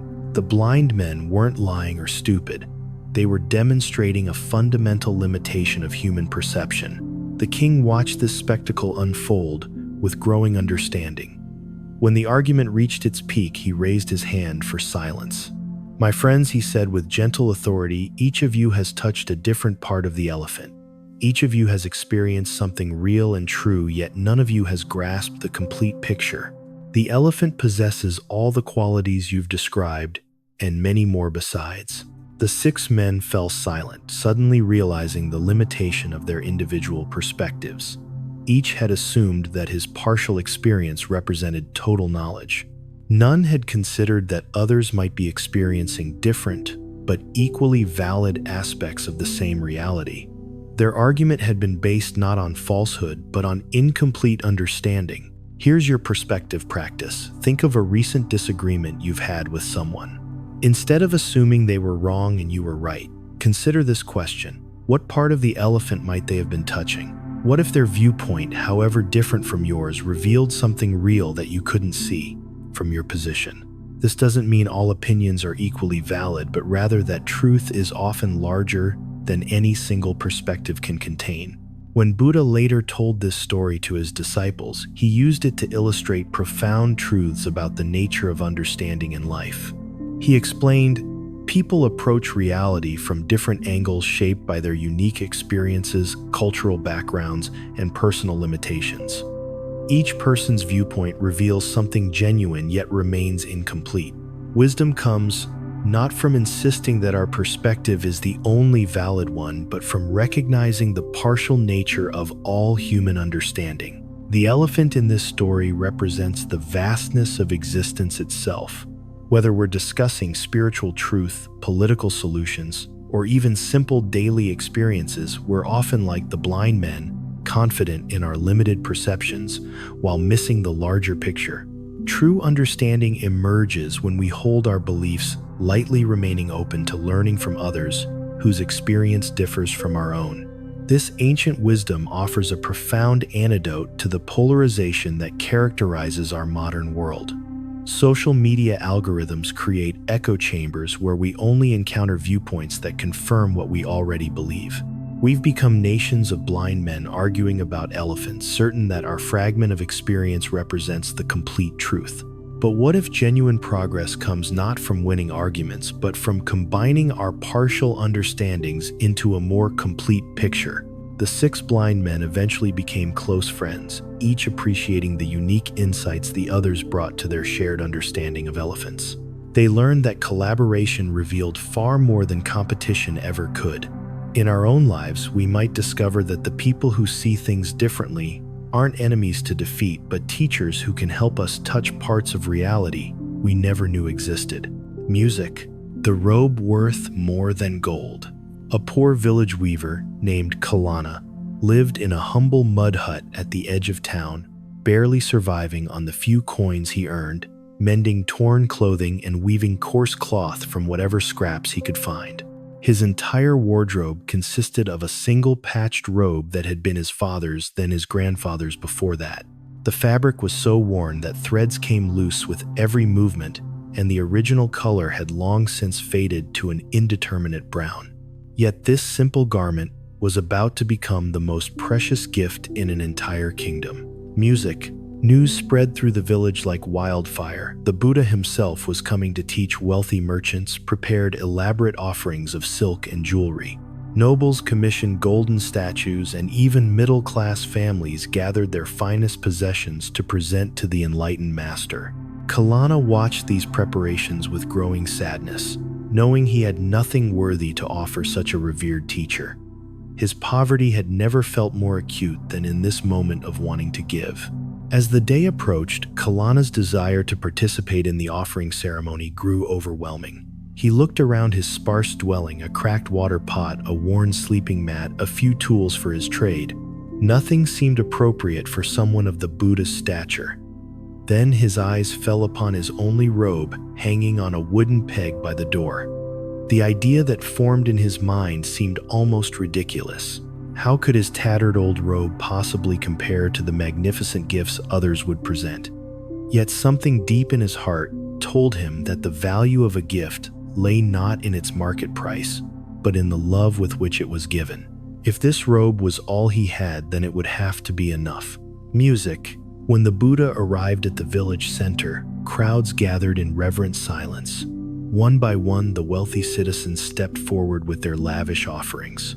Silk merchants presented bolts of fabric that shimmered like captured sunlight. Jewelers offered necklaces that could have fed entire families for years. Each gift was received with equal grace, the Buddha's eyes reflecting appreciation for both the offering and the giver's intention. Kalana stood at the back of the crowd, clutching his folded robe with trembling hands. As the ceremony continued, his courage began to waver.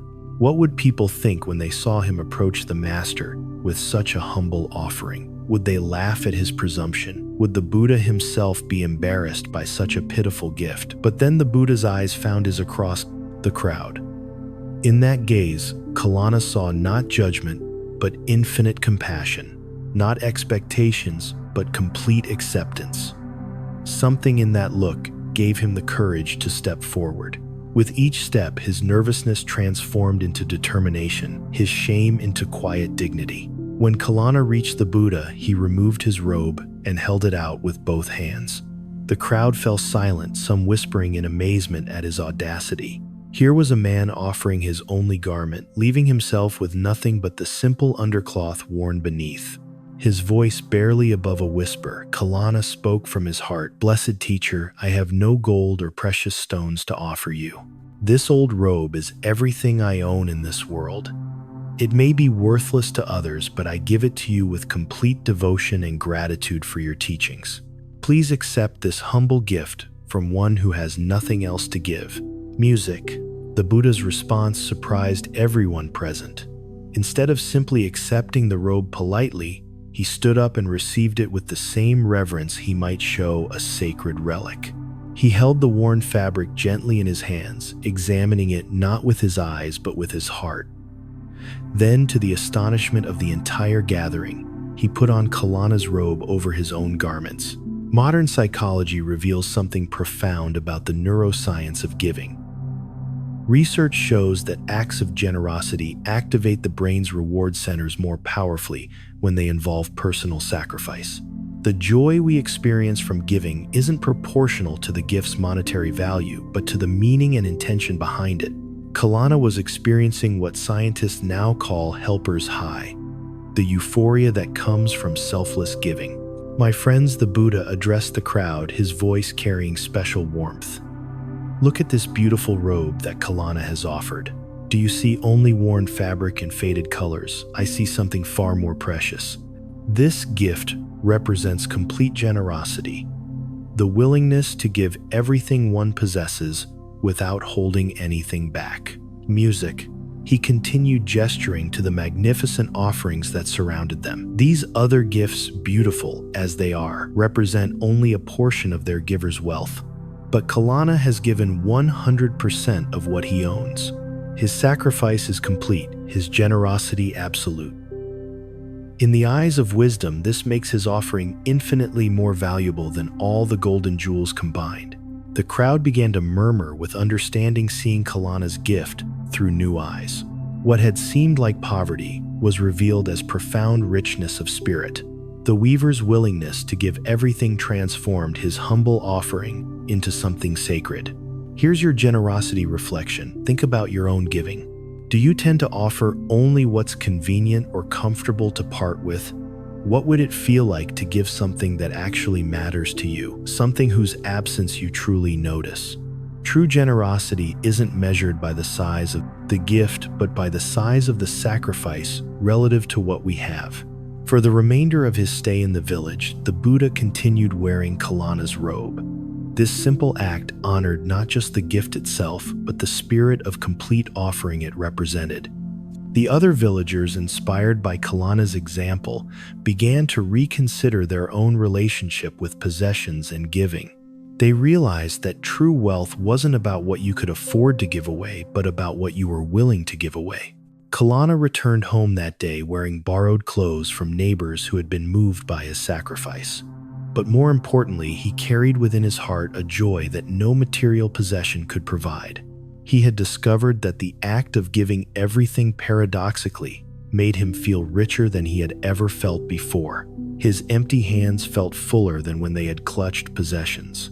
His bare shoulders felt warmer than when they had been covered by his old robe. The story of Kalana's robe spread far beyond that village, inspiring countless others to examine their own capacity for selfless giving. It became a reminder that the most precious gifts often come wrapped in the simplest packages, and that generosity is measured not by what we have to give, but by how much of ourselves we're willing to share. The fish that chose freedom. Deep in an emerald forest where sunlight danced through ancient canopies, a golden fish lived in perfect harmony with the flowing river that had been its home for countless seasons. This wasn't an ordinary fish. Its scales shimmered like captured starlight, and its graceful movements seemed to embody the very essence of flowing water. Every creature in the forest knew of this magnificent being whose beauty had become legendary throughout the region.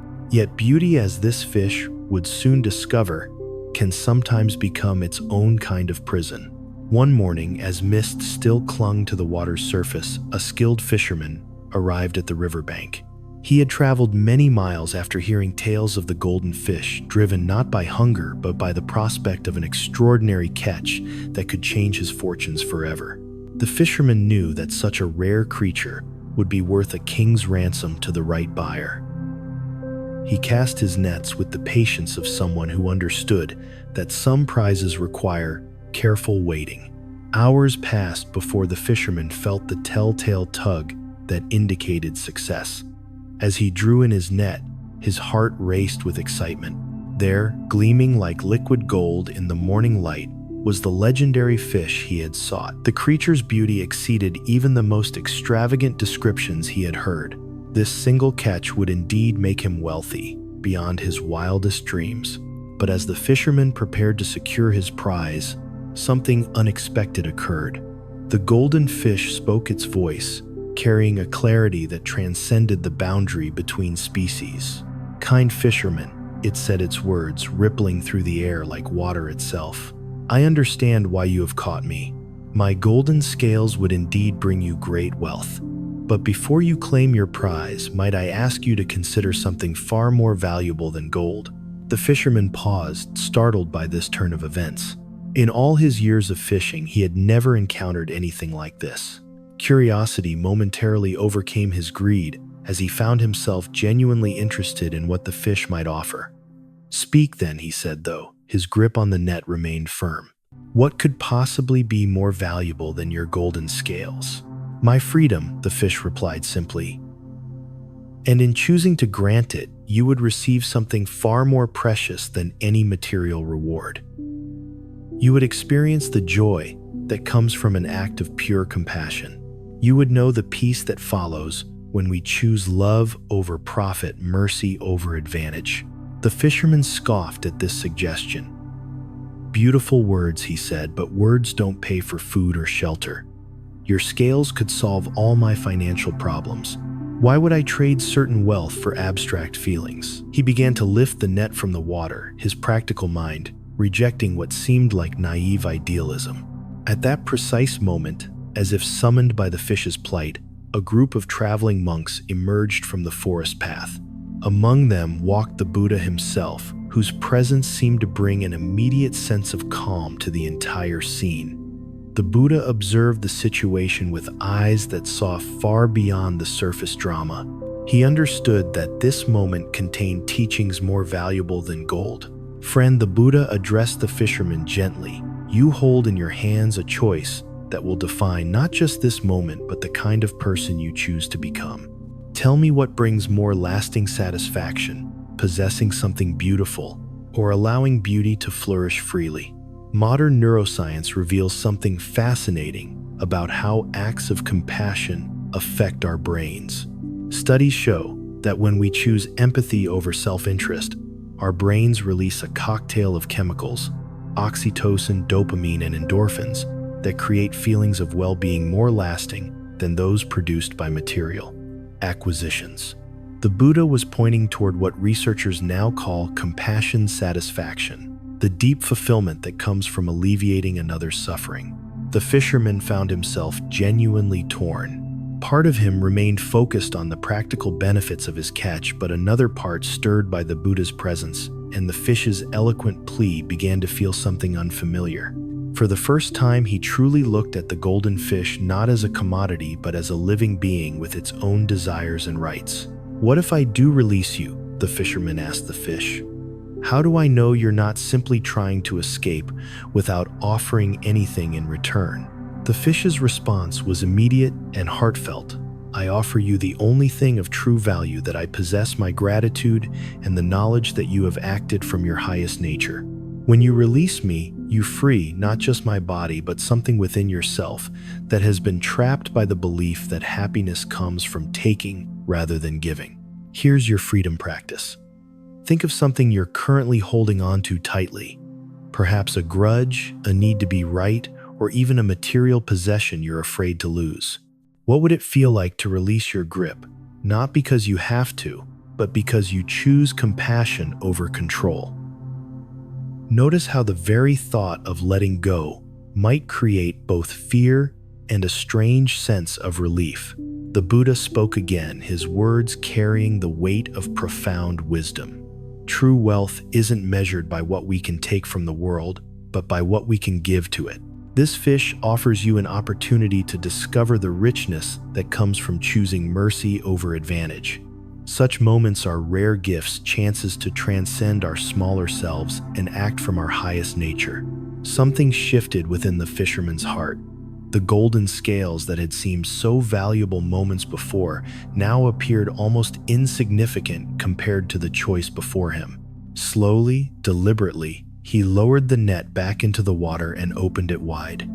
The golden fish swam in a joyful circle before disappearing into the deeper currents, free once again. Music. In that moment of release, the fisherman experienced something extraordinary. Instead of feeling loss, he felt expansion. Instead of regret, he felt a deep satisfaction that seemed to emanate from his very core. He had discovered what the fish had promised, that choosing compassion over profit created a wealth that no amount of gold could match. The Buddha smiled, recognizing the transformation that had occurred. "You have just experienced one of life's greatest treasures," he told the fisherman, "the joy that comes from setting something free rather than possessing it. This feeling will remain with you long after any material wealth would have been spent." Years later, the fisherman would tell this story to anyone who would listen, describing it as the moment his life truly began. He never again caught another golden fish, but he never needed to. The wealth he had gained from that single act of compassion proved more valuable and lasting than all the treasures of the earth. The criminal who found light in the darkest shadows. In an ancient forest where even sunlight seemed reluctant to enter, there lived a man whose very name struck terror into the hearts of all who heard it. Angulimala, which means garland of fingers, had earned this fearsome title through acts so violent that mothers whispered his name to frighten disobedient children. Around his neck hung a gruesome necklace made from the fingers of his victims. Music. 999 fingers adorned this macabre ornament, and he sought just one more to complete his collection of 1000. But Angulimala had not always been a monster. He was born as Ahimsaka, a name meaning harmless one, to loving parents who had raised him with kindness and hope. As a young man, he had been gentle, intelligent, and devoted to his studies. Yet a series of cruel betrayals and manipulations by a jealous teacher had slowly twisted his heart, transforming compassion into rage trust, into suspicion and hope into despair. Now consumed by darkness and driven by a madness that had replaced all human feeling, Angulimala roamed the forest like a predatory beast. Entire villages had been abandoned as people fled in terror from his path. Even the king's bravest soldiers refused to enter the forest where this demon walked. It seemed that nothing could stop his reign of terror, that he was lost forever to the shadows that had consumed his soul. On this particular morning, as mist clung to the forest floor and birds remained silent in their hidden perches, Angulimala crouched behind a massive tree trunk. His wild eyes scanned the forest path, watching for the next victim who would provide the final finger for his grisly collection. He had become so consumed by violence that he could no longer remember why he had begun this murderous quest. Killing had become not just his purpose, but his entire identity. Then, through the morning mist, a solitary figure appeared on the forest path. It was a monk walking with unhurried steps, his saffron robes bright against the forest's gloom. What struck Angulimala immediately was the complete absence of fear in the monk's bearing. While others ran screaming from these woods, this man moved with serene confidence as if walking through his own garden. Angulimala emerged from his hiding place, brandishing his weapons and fixing the monk with a stare that had paralyzed countless victims. "Stop, monk," he roared, his voice echoing through the trees like thunder. "Do you not know who I am? I am Angulimala, the terror of this forest. Turn back now if you value your life." But the monk continued walking at the same peaceful pace, neither quickening his steps nor showing the slightest sign of alarm. This unexpected response confused and enraged Angulimala. He began running toward the monk, his weapons raised and murder in his heart. Yet no matter how fast he ran, he could not seem to catch up with the slowly walking figure. After what felt like hours of futile pursuit, Angulimala finally stopped, gasping for breath and utterly bewildered. "Stop, monk," he called out again, his voice now carrying a note of desperation rather than threat. "Why won't you stop running from me?" The monk turned slowly, and for the first time, Angulimala saw his face. It was the Buddha himself, his countenance radiating such profound compassion that it seemed to illuminate the entire forest. When he spoke, his words carried a gentleness that penetrated even Angulimala's hardened heart. "I have stopped, Angulimala. It is you who are still running." These simple words struck Angulimala like lightning. In Buddhist teaching, this moment represents the possibility of awakening that exists in every being, no matter how lost they may seem. The Buddha's response pointed to a profound truth, that while Angulimala's body had stopped moving, his mind was still running.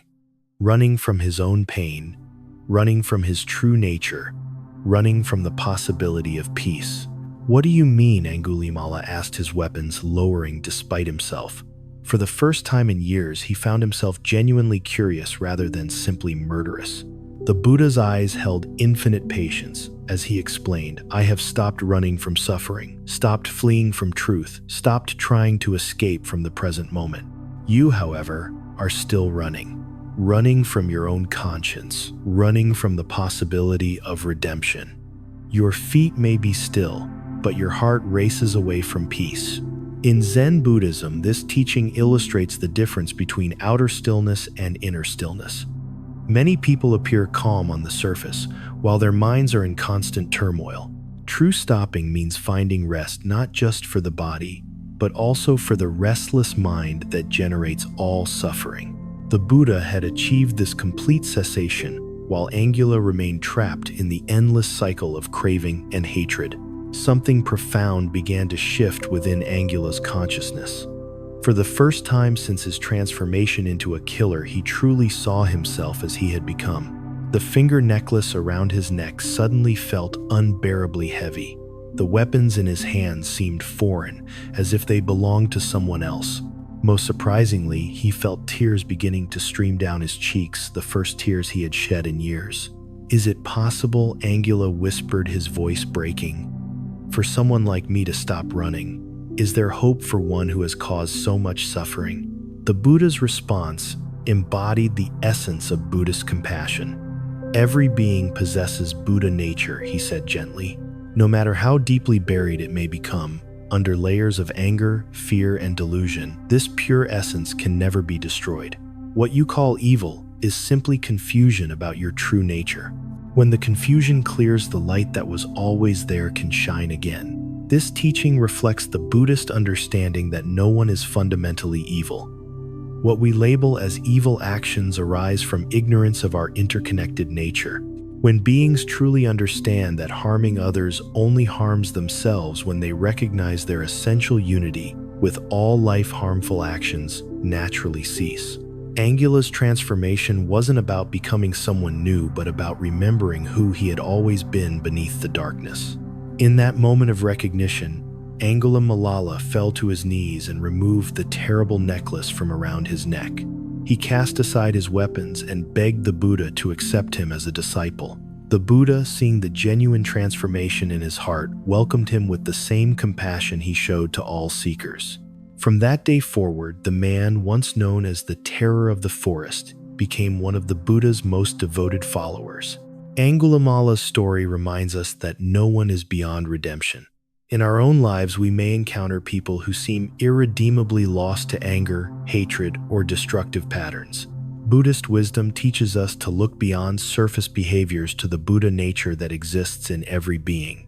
Sometimes the most profound transformations occur in those who seem most unlikely to change. The bowl that held nothing. Once upon a time, there was a potter whose hands had shaped clay for over 40 years. He created vessels of such exquisite beauty that people traveled from faraway lands to purchase his work.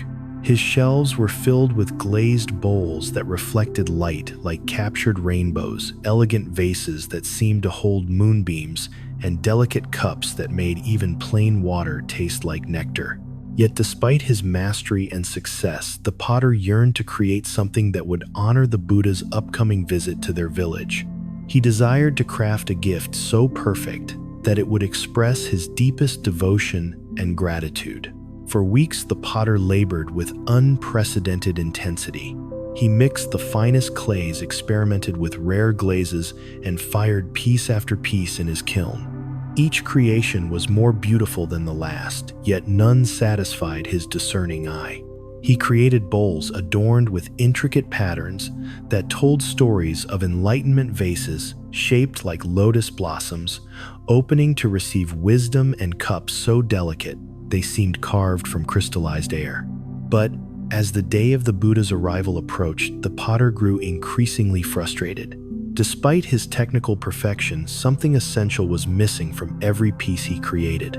They were beautiful, certainly, but they felt somehow incomplete, as if they were trying too hard to impress, rather than simply existing as they were meant to be.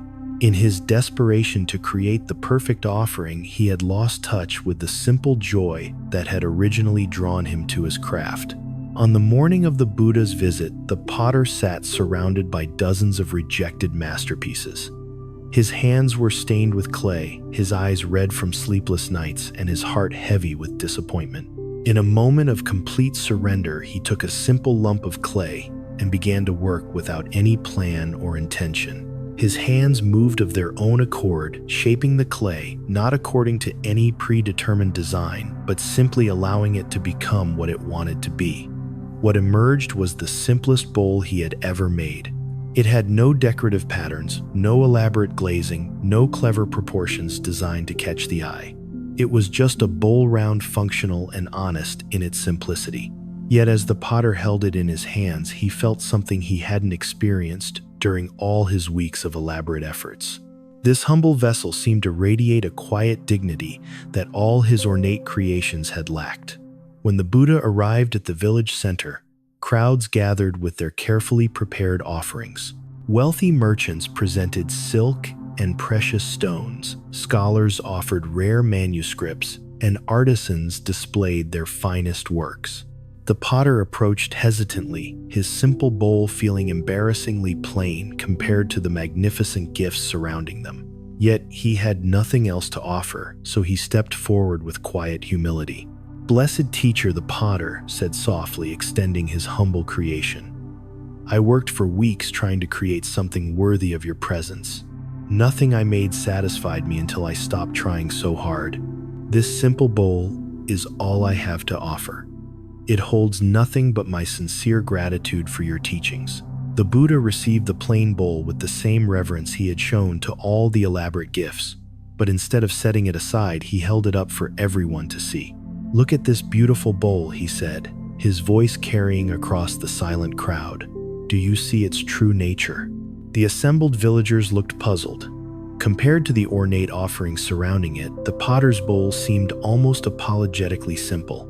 What could the Buddha possibly find remarkable about such an ordinary object? This bowl, the Buddha continued, embodies one of the deepest truths of existence.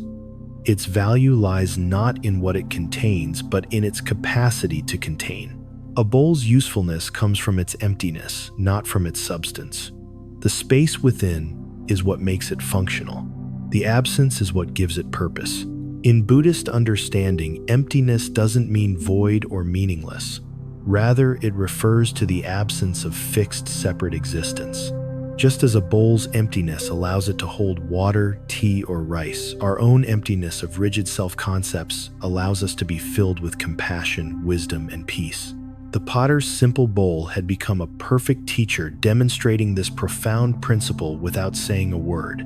The Buddha continued his teaching using the humble bowl as his guide. See how this potter has created something that doesn't call attention to itself. Its beauty lies in its humility, its strength, and its simplicity. It doesn't try to impress or overwhelm. Instead, it offers itself completely to whatever purpose it might serve.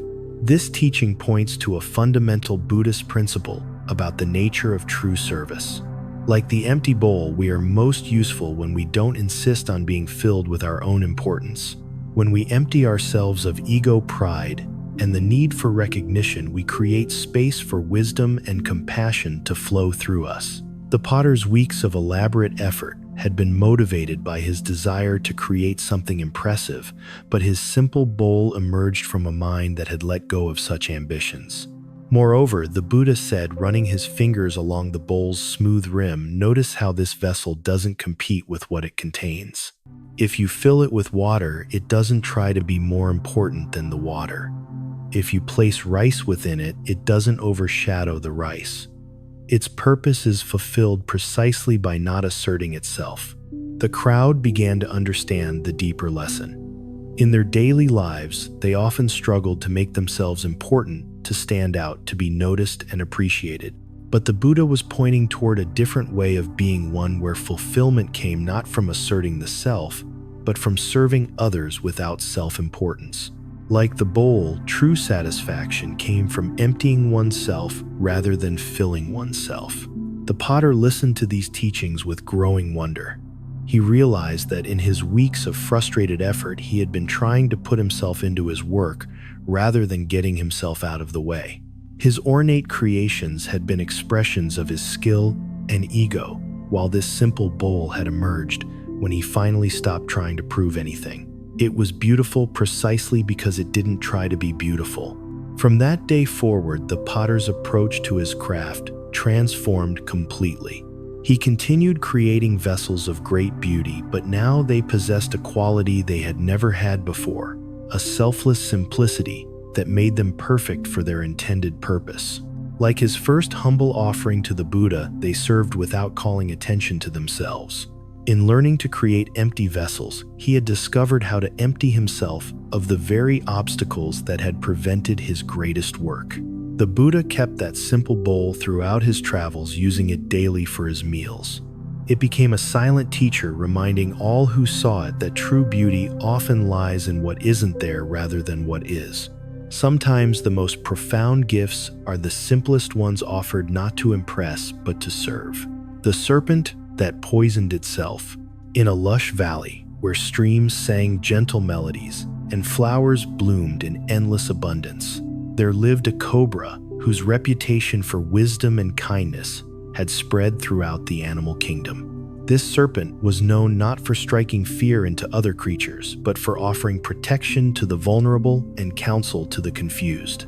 Birds would seek his advice on navigation, small mammals would ask for his help in disputes, and even humans would leave offerings near his dwelling, grateful for his peaceful presence.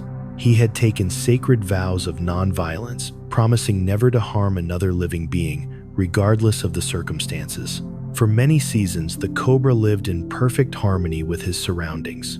His days were spent in meditation beneath a flowering jasmine tree, his evenings in gentle conversation with forest visitors seeking guidance.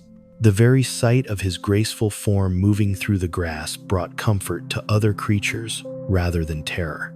He had transformed the natural fear associated with his species into respect and admiration through his consistent acts of compassion. But change arrived in the valley, in the form of a group of village children who discovered the cobra's dwelling during their afternoon wanderings. At first, they observed him from a respectful distance, awed by stories their elders had told about the wise serpent. However, as days passed and they noticed his complete refusal to defend himself, their respect gradually transformed into something far more dangerous. They began to see his gentleness not as strength but as weakness to be exploited. What started as playful curiosity soon escalated into deliberate cruelty. The children would throw stones at the cobra, pull at his tail when he tried to rest, and disturb his meditation with loud noises and taunts. Each act of aggression grew bolder than the last, as they discovered that the serpent would simply retreat rather than retaliate. Their games became increasingly vicious, driven by the intoxicating power they felt over a creature that could have easily harmed them but chose not to. Day after day, the cobra endured this torment with patient acceptance. His body became scarred from the stones, his rest was constantly interrupted, and his peaceful existence turned into a daily ordeal of suffering. Yet he held firmly to his vows of non-violence, believing that any aggressive response would contradict the spiritual principles he had dedicated his life to following. He told himself that their cruelty was temporary, that eventually they would grow tired of their games and leave him in peace. But the children's behavior only worsened.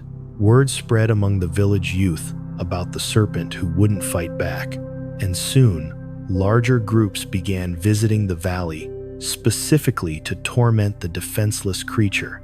What had once been a sanctuary of peace became a playground for cruelty. The cobra's reputation for wisdom began to fade, replaced by whispers that he was simply a coward masquerading as a saint. One afternoon, when the cobra's suffering had reached its peak, the Buddha happened to be traveling through the valley. He came upon the serpent lying battered and exhausted beneath his jasmine tree, his once brilliant scales dulled by abuse and his spirit clearly broken. The Buddha sat down beside the wounded creature with infinite compassion, sensing the profound confusion and pain that had replaced the cobra's former serenity.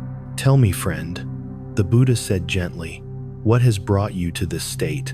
The cobra related his story with a voice heavy with despair. "Blessed teacher, I took vows never to harm any living being, and I have kept those vows faithfully. Yet my commitment to non-violence has only invited more violence. The children torture me daily, and I do nothing to stop them. I begin to wonder if my path of peace was a mistake, if perhaps some beings only understand the language of force."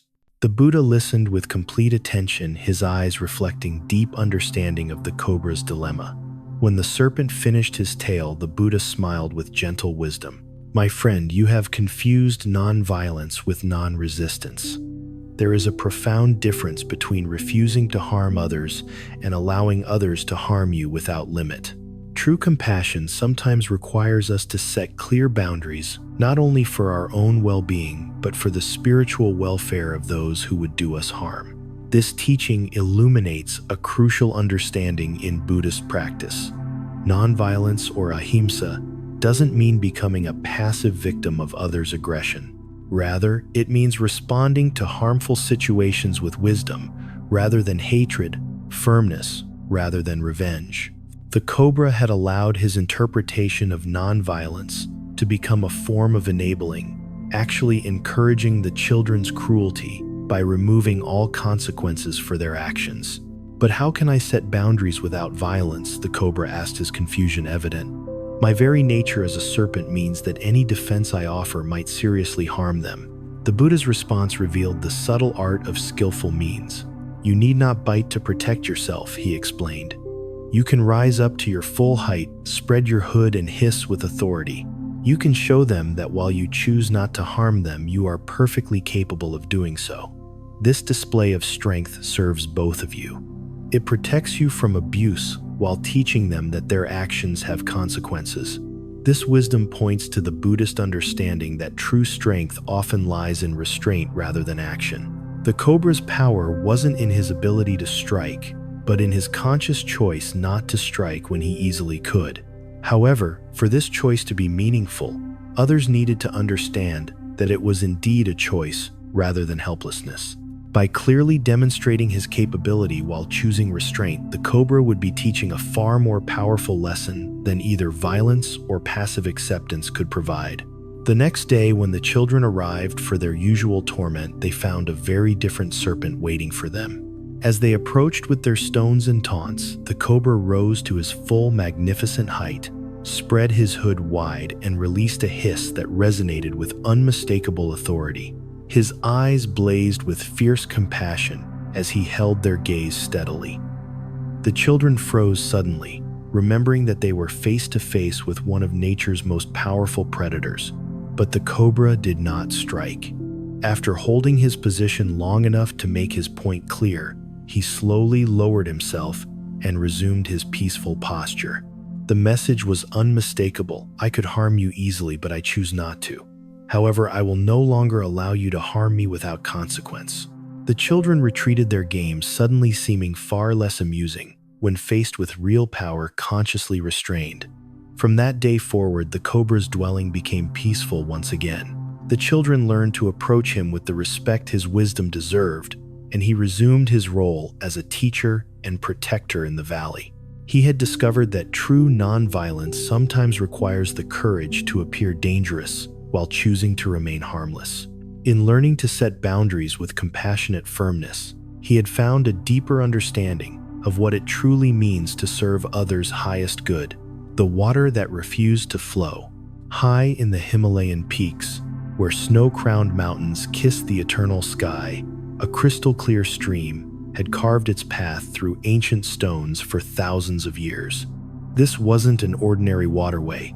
It flowed with such pure intention that monks would travel for weeks just to drink from its sacred waters. The stream understood its purpose completely, to give life wherever it went, nourishing everything in its path without asking for anything in return. Yet one day this generous spirit would face a crisis that challenged its very understanding of service. As the stream flowed down the mountainside, it encountered a small village nestled in a valley where people had lived in harmony with nature for generations.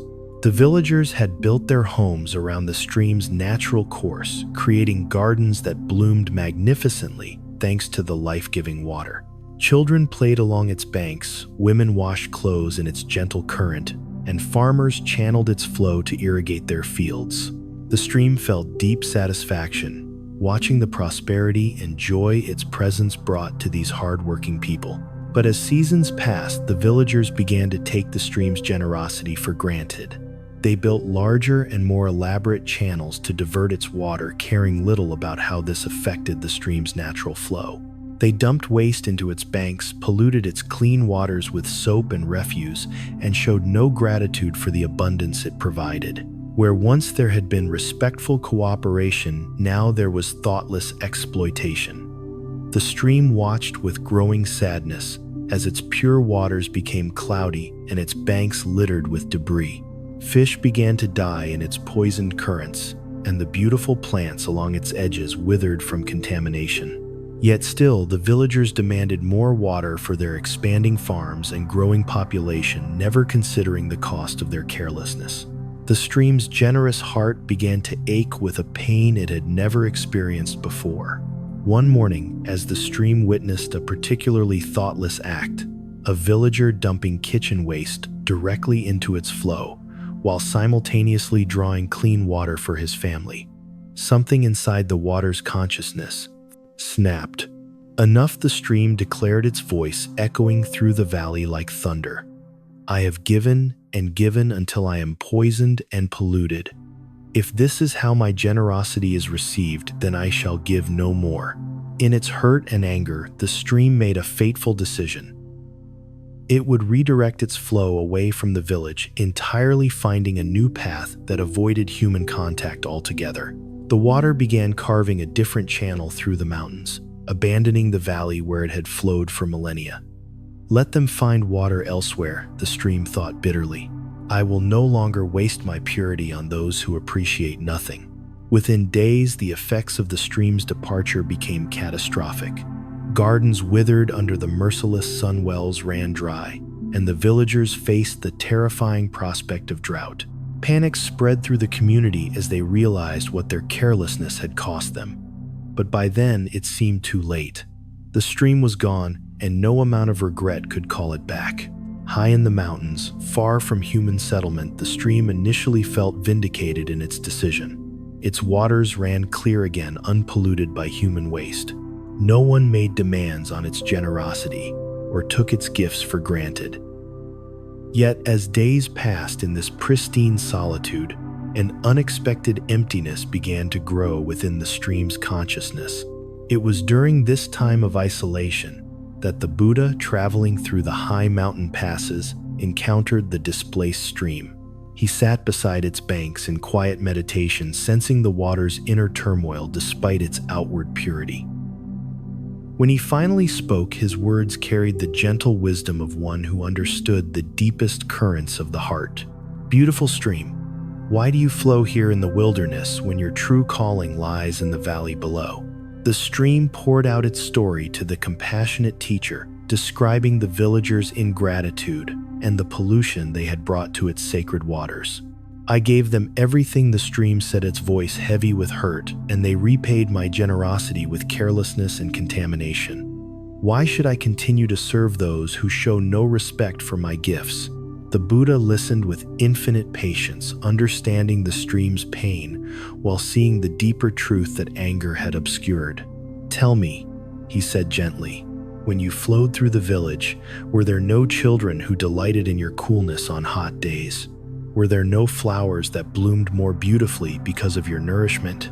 Were there no moments of joy and life that existed because of your presence?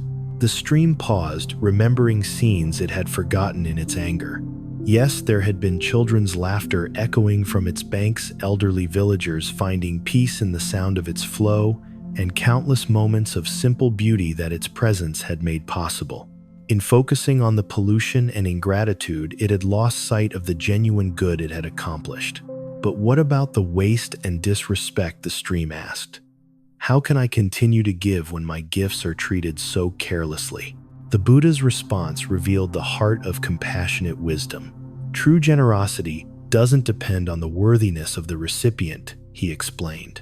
When you made your giving conditional on gratitude and respect, you transformed a pure act of service into a transaction.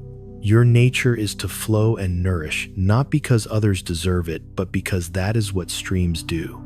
This teaching illuminated a profound truth about the nature of selfless service. In Buddhist understanding, genuine compassion arises not from the merit of those we help, but from the recognition of our interconnected nature. When we give with expectations or conditions, we create suffering for ourselves when those expectations aren't met. But when we give simply because giving is our nature, we remain free, regardless of how our gifts are received. Moreover, the Buddha continued by withdrawing your waters. You punish not only those who were careless, but also the innocent children, the grateful elders, and the countless creatures who depend on your flow. Your anger has made you withhold your gifts from those who truly appreciate them. Is this the justice you sought? The stream felt a deep shift in its understanding. Its withdrawal had indeed caused suffering for many who had never shown it disrespect. In trying to teach the ungrateful a lesson, it had abandoned its fundamental purpose. True wisdom lay not in withholding its gifts, but in giving them freely while remaining unattached to how they were received. That very day, the stream began its journey back to the valley, but it returned with a transformed understanding of its role. It would flow and nourish as before, but now it gave without expectation, served without resentment, and maintained its purity not by avoiding contamination, but by continually renewing itself. The villagers, having learned from their near disaster, greeted the stream's return with genuine gratitude, and from that day forward the stream flowed with even greater joy than before. It had learned that true fulfillment comes not from conditional giving, but from freely and fully expressing one's nature. In discovering the difference between service and transaction, it had found the secret of inexhaustible generosity, the question that had no answer. In a prosperous monastery, where knowledge was valued above gold, there lived a scholar monk whose intellectual prowess had earned him admiration throughout the region. His name was Malunnia, and his mind worked like a finely tuned instrument, dissecting every teaching and analyzing every concept with razor-sharp precision. He had memorized thousands of sutras, debated with the greatest minds of his time, and could recite complex philosophical arguments with flawless accuracy. Yet, despite all his accumulated knowledge, a growing restlessness gnawed at his heart, like a persistent hunger that no amount of learning could satisfy. Malunnia's frustration centered on what he considered fundamental gaps in the Buddha's teachings. The master spoke beautifully about suffering and its cessation, about compassion and wisdom, but he seemed to avoid certain cosmic questions that any serious spiritual seeker should want answered. Where did the universe come from? What happens to enlightened beings after death? Is the soul eternal, or does it perish with the body? These weren't mere intellectual curiosities to Malunnia. They represented the very foundation upon which any meaningful spiritual practice should rest. For months, the scholar monk wrestled with these unanswered questions, finding them increasingly impossible to ignore. They haunted his meditations, disrupted his studies, and filled his dreams with cosmic puzzles that demanded solution. How could he follow a teacher who refused to address the most basic questions about existence itself?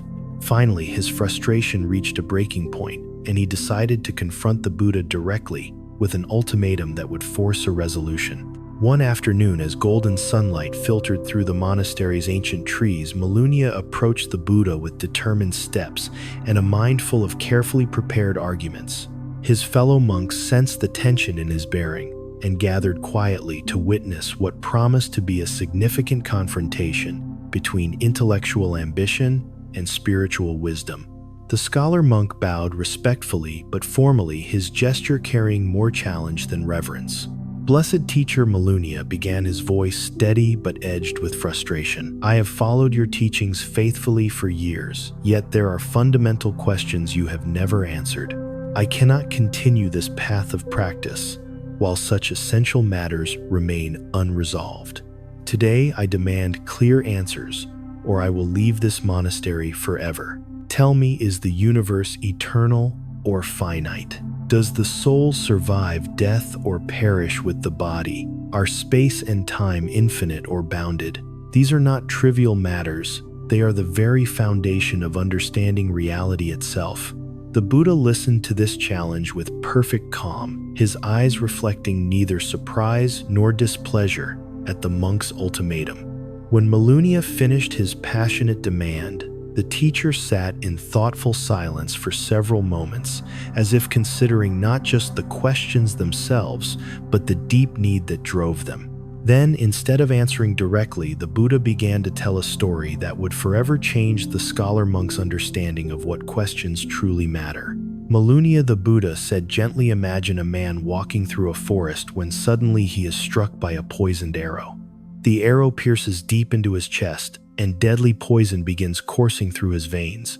His friends rush him to a skilled physician who can save his life by removing the arrow and treating the wound. But as the doctor prepares to help him, the wounded man cries out, "Wait, I refuse treatment until you answer my questions." The Buddha's voice took on a tone of gentle urgency as he continued the parable. The dying man demands to know, what kind of wood was this arrow made from? Who crafted the arrowhead? From which direction was it shot? What was the archer's caste and family background? Was the bowstring made of hemp or sinew? Feathers fletched the arrow's shaft. I will not allow you to remove this arrow until you provide complete answers to all these questions. Malunya began to see where this teaching was leading, but the Buddha wasn't finished. Tell me, learned monk, what would happen to this man while he insisted on having his intellectual curiosities satisfied before accepting treatment for his life-threatening condition? He would die, Malunya replied softly, the implications beginning to dawn on him. He would die while demanding answers to questions that have no bearing on his immediate need for healing. Exactly, the Buddha confirmed with compassionate firmness. And this, my friend, is precisely your situation. You are struck by the arrow of suffering, the pain of birth, aging, sickness, death, and the constant dissatisfaction that pervades unenlightened existence. I offer you the medicine of the Dharma, the means to remove this arrow and heal the wound of suffering. Yet you refuse this healing while demanding answers to questions that will not reduce your pain by even the smallest measure. The Buddha's teaching revealed the profound difference between intellectual curiosity and spiritual urgency. In Buddhist, understanding certain questions lead toward liberation, while others lead only to endless speculation. The nature of ultimate reality may be fascinating to contemplate, but such contemplation doesn't reduce the immediate suffering that every being experiences. Wisdom lies in distinguishing between what must be known and what merely satisfies the mind's restless desire for information. Consider, the Buddha continued, whether knowing the origin of the universe would help you overcome anger when someone insults you. Would understanding the precise nature of consciousness after death reduce your fear when facing illness? Would cosmic knowledge eliminate the jealousy you feel when others succeed while you struggle?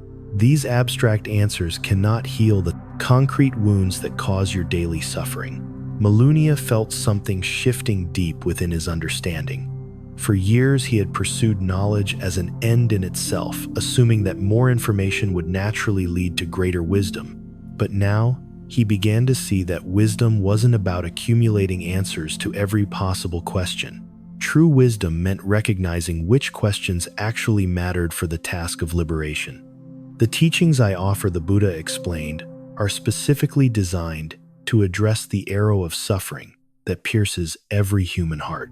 I teach about the nature of suffering because understanding it helps you recognize your condition. I teach about the cause of suffering because knowing it helps you stop creating more pain. I teach about the possibility of suffering's end because hope motivates effort. And I teach the path to that end because practical steps lead to actual freedom. This teaching illuminated what Buddhists call the principle of skillful means. A true teacher doesn't answer every question that might be asked, but focuses on the questions whose answers lead to genuine benefit. Like a physician who treats the disease rather than satisfying curiosity about its historical origins, spiritual guidance addresses present suffering rather than abstract speculation. The Buddha's apparent silence on cosmic questions wasn't ignorance or evasion. It was compassionate focus on what truly helps. From that day forward, Malunnia approached his spiritual practice with completely transformed priorities. Instead of demanding answers to unanswerable questions, he focused on applying the teachings that directly addressed his suffering. He discovered that as his actual pain decreased through practice, his desperate need for cosmic explanations naturally faded. In learning to distinguish between helpful knowledge and mere intellectual entertainment, he found a peace that no amount of abstract information could have provided. The scholar monk's transformation became a teaching in itself for the other monks. They learned that the path to wisdom sometimes requires setting aside the very questions that seem most important. True intelligence isn't measured by how many mysteries we can solve, but by how effectively we address the suffering that actually affects our daily lives. The shadow that became light. In the heart of a sprawling city, where merchants hawked their wares and crowds surged through narrow streets like restless rivers, there lived a man whose presence seemed to dim whatever room he entered.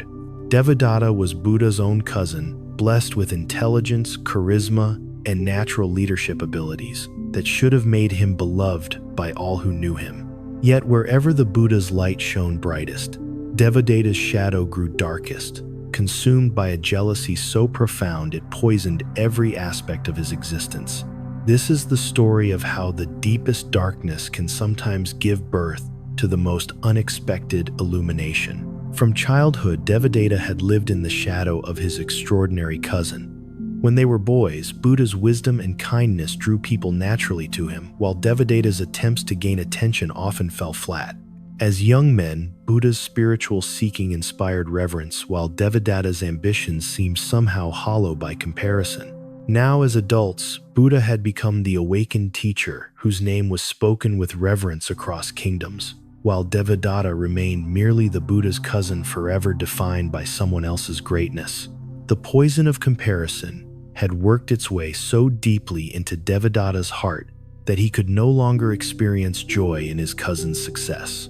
Every story of Buddha's compassion felt like a personal rejection, every tale of his wisdom like a judgment on Devadatta's own inadequacy. Where others saw inspiration, Devadatta saw only evidence of his own failure to achieve similar recognition. His mind became a workshop where resentment forged increasingly elaborate plans for undermining the very person he had once loved. The breaking point came when Devadatta witnessed thousands of people gathering to hear Buddha teach in the city square.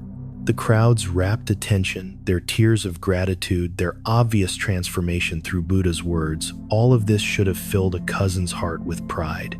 Instead, Devadatta felt only burning humiliation that someone so similar to himself could command such devotion while he remained invisible. That night, his jealousy crystallized into a plan so audacious it shocked even his own corrupted conscience. Devadatta decided to assassinate the Buddha not in secret, but publicly dramatically in a way that would demonstrate his power over the man everyone considered untouchable. He hired a group of archers and positioned them along a route where Buddha regularly walked in meditation. The plan was simple. As Buddha passed, the archers would loose their arrows and Devadatta would emerge as the one who had ended the so-called enlightened master's influence forever. The fateful morning arrived with deceptive tranquility. Buddha walked his usual path, moving with the serene awareness that had become his signature, completely unaware of the deadly trap awaiting him. Devadatta crouched behind a stone wall, with his hired killers, his heart pounding with anticipation and terror. As Buddha approached the designated spot, Devadatta gave the signal, and a volley of arrows flew through the morning air with lethal precision. What happened next defied all expectation and changed the course of both men's destinies. Instead of finding their target, the arrows seemed to curve away from Buddha's form, falling harmlessly to the ground around him. Buddha continued walking, apparently unaware that any attack had been attempted. But as he passed Devadatta's hiding place, he stopped and turned directly toward his cousin's position, his eyes holding not anger or fear, but infinite sadness and love. Devadatta Buddha called gently, his voice carrying clearly across the distance between them. "I know you are there. I know what you have tried to do, but I also know the pain that drives these actions. Come out, cousin. Let us speak as family once again." Devadatta emerged from his hiding place like a man walking in a nightmare. His carefully planned assassination had failed completely. His hired archers had fled in terror, and now he stood exposed before the very person he had tried to kill. Every emotion crashed through him at once: shame, rage, confusion, and beneath it all, a grief so profound he could barely stand. He expected condemnation, punishment, perhaps even retaliation, but Buddha's response shattered every assumption he had made about justice and revenge. Buddha approached his cousin with arms extended, not in defense but in invitation for an embrace. "My dear Devadatta," he said, his voice breaking with genuine sorrow, "how much you must be suffering to attempt such an action. I see the pain behind your anger, the fear beneath your hatred. You have not become my enemy. You have become lost in your own darkness." This moment illuminates a profound Buddhist teaching about the nature of evil and redemption. In traditional understanding, harmful actions arise not from inherent wickedness, but from deep confusion about our true nature. When beings act from jealousy, hatred, or fear, they are expressing their disconnection from the love and wisdom that exist naturally within all consciousness. Buddha's response to Devadatta's attack demonstrated that even the most harmful actions can become opportunities for awakening compassion. Devadatta collapsed to his knees, overwhelmed by the contrast between his own darkness and his cousin's radiant forgiveness. For the first time in years, he saw clearly how jealousy had twisted his perception, turning every blessing in his life into a source of bitterness. "How can you forgive what I have done?" he whispered. "How can you show love to someone who just tried to destroy you?" Buddha's answer revealed the heart of Buddhist compassion. "Because I see that you are not your worst actions," he replied. "You are not your jealousy, your hatred, or your confusion. These are clouds that have covered your essential nature, but they are not who you truly are. Just as the sun continues shining even when hidden by storms, your Buddha nature remains perfect beneath all this suffering." This teaching points to the Buddhist understanding that no being is fundamentally evil. What we call evil actions are expressions of ignorance about our interconnected nature. When someone truly understands that harming others only harms themselves, when they recognize their essential unity with all life-destructive impulses naturally dissolve. Devadatta's transformation began not with punishment but with recognition of his inherent wholeness. In the days that followed, Devadatta underwent a profound transformation. The very intensity that had fueled his jealousy now powered his dedication to understanding and healing. He became one of Buddha's most devoted students, his former darkness serving as compost for unprecedented spiritual growth. His story became a teaching in itself, proof that the deepest shadows often contain the seeds of the brightest light. Years later, when Devadatta had become known for his wisdom and compassion, people would ask him about his transformation. How did you change so completely, they wondered. His answer always pointed to that moment when Buddha chose love over judgment. I learned that we become what we are seen, as he would say. When someone sees the Buddha in you, even when you cannot see it yourself, that recognition calls forth what was always there waiting to be discovered. The last teaching. As the full moon cast silver light across the Sala Grove, where Buddha lay upon his final bed, disciples gathered from every corner of the known world to receive what they sensed would be their master's last teaching. For 45 years, he had shared wisdom that had transformed countless lives, but now his earthly body was preparing for its final transition. The air itself seemed to hold its breath, as if all of creation was pausing to honor this moment of profound passage. Yet what would unfold in these final hours would prove more powerful than any teaching Buddha had ever given. Among the gathered disciples was Ananda, Buddha's faithful attendant for over 20 years, whose heart was breaking with the approaching loss. Tears flowed freely down his cheeks as he knelt beside the simple bed where his beloved teacher rested. Master Ananda whispered, his voice trembling with grief, "How can we continue without your guidance? Who will teach us when you are gone? What final wisdom can you share to sustain us through the darkness of your absence?" Buddha's eyes, though weakened by his body's decline, still sparkled with the gentle humor that had always characterized his teaching. He looked at the hundreds of devoted faces surrounding him. Monks and nuns, lay people and nobles, all united in their love for the Dharma he had shared. "My dear friends," he said, his voice soft but clear, "you ask for my final teaching as if I have been withholding some secret wisdom for this moment, but the truth is, I have already given you everything you need." A murmur of confusion rippled through the assembly. How could this be their master's final teaching? Where was the profound revelation, the ultimate secret, the capstone wisdom that would complete their understanding? Sensing their bewilderment, Buddha smiled with infinite tenderness. "Listen carefully," he continued, "for this may be the most important thing you will ever hear. I am not your teacher. I have never been your teacher. You are your own teacher, and you always have been." The silence that followed was profound, broken only by the gentle rustling of leaves in the evening breeze. Many disciples looked stunned, as if the foundation of their spiritual understanding had suddenly shifted beneath their feet. How could Buddha, the enlightened one, whose every word they had treasured, claim that he was not their teacher? Buddha's voice grew stronger as he continued his final lesson. "For 45 years I have done nothing but point at the moon of truth that shines within each of you. Some of you became so fascinated by my finger that you forgot to look at the moon itself. Others worshiped the finger instead of recognizing the celestial beauty it indicated. But the wise among you understood that my words were merely echoes of the wisdom you already possessed." This teaching strikes at the heart of Buddhist understanding about the nature of enlightenment. Truth cannot be given from one person to another like a physical object. It can only be recognized, uncovered, and awakened within each individual consciousness.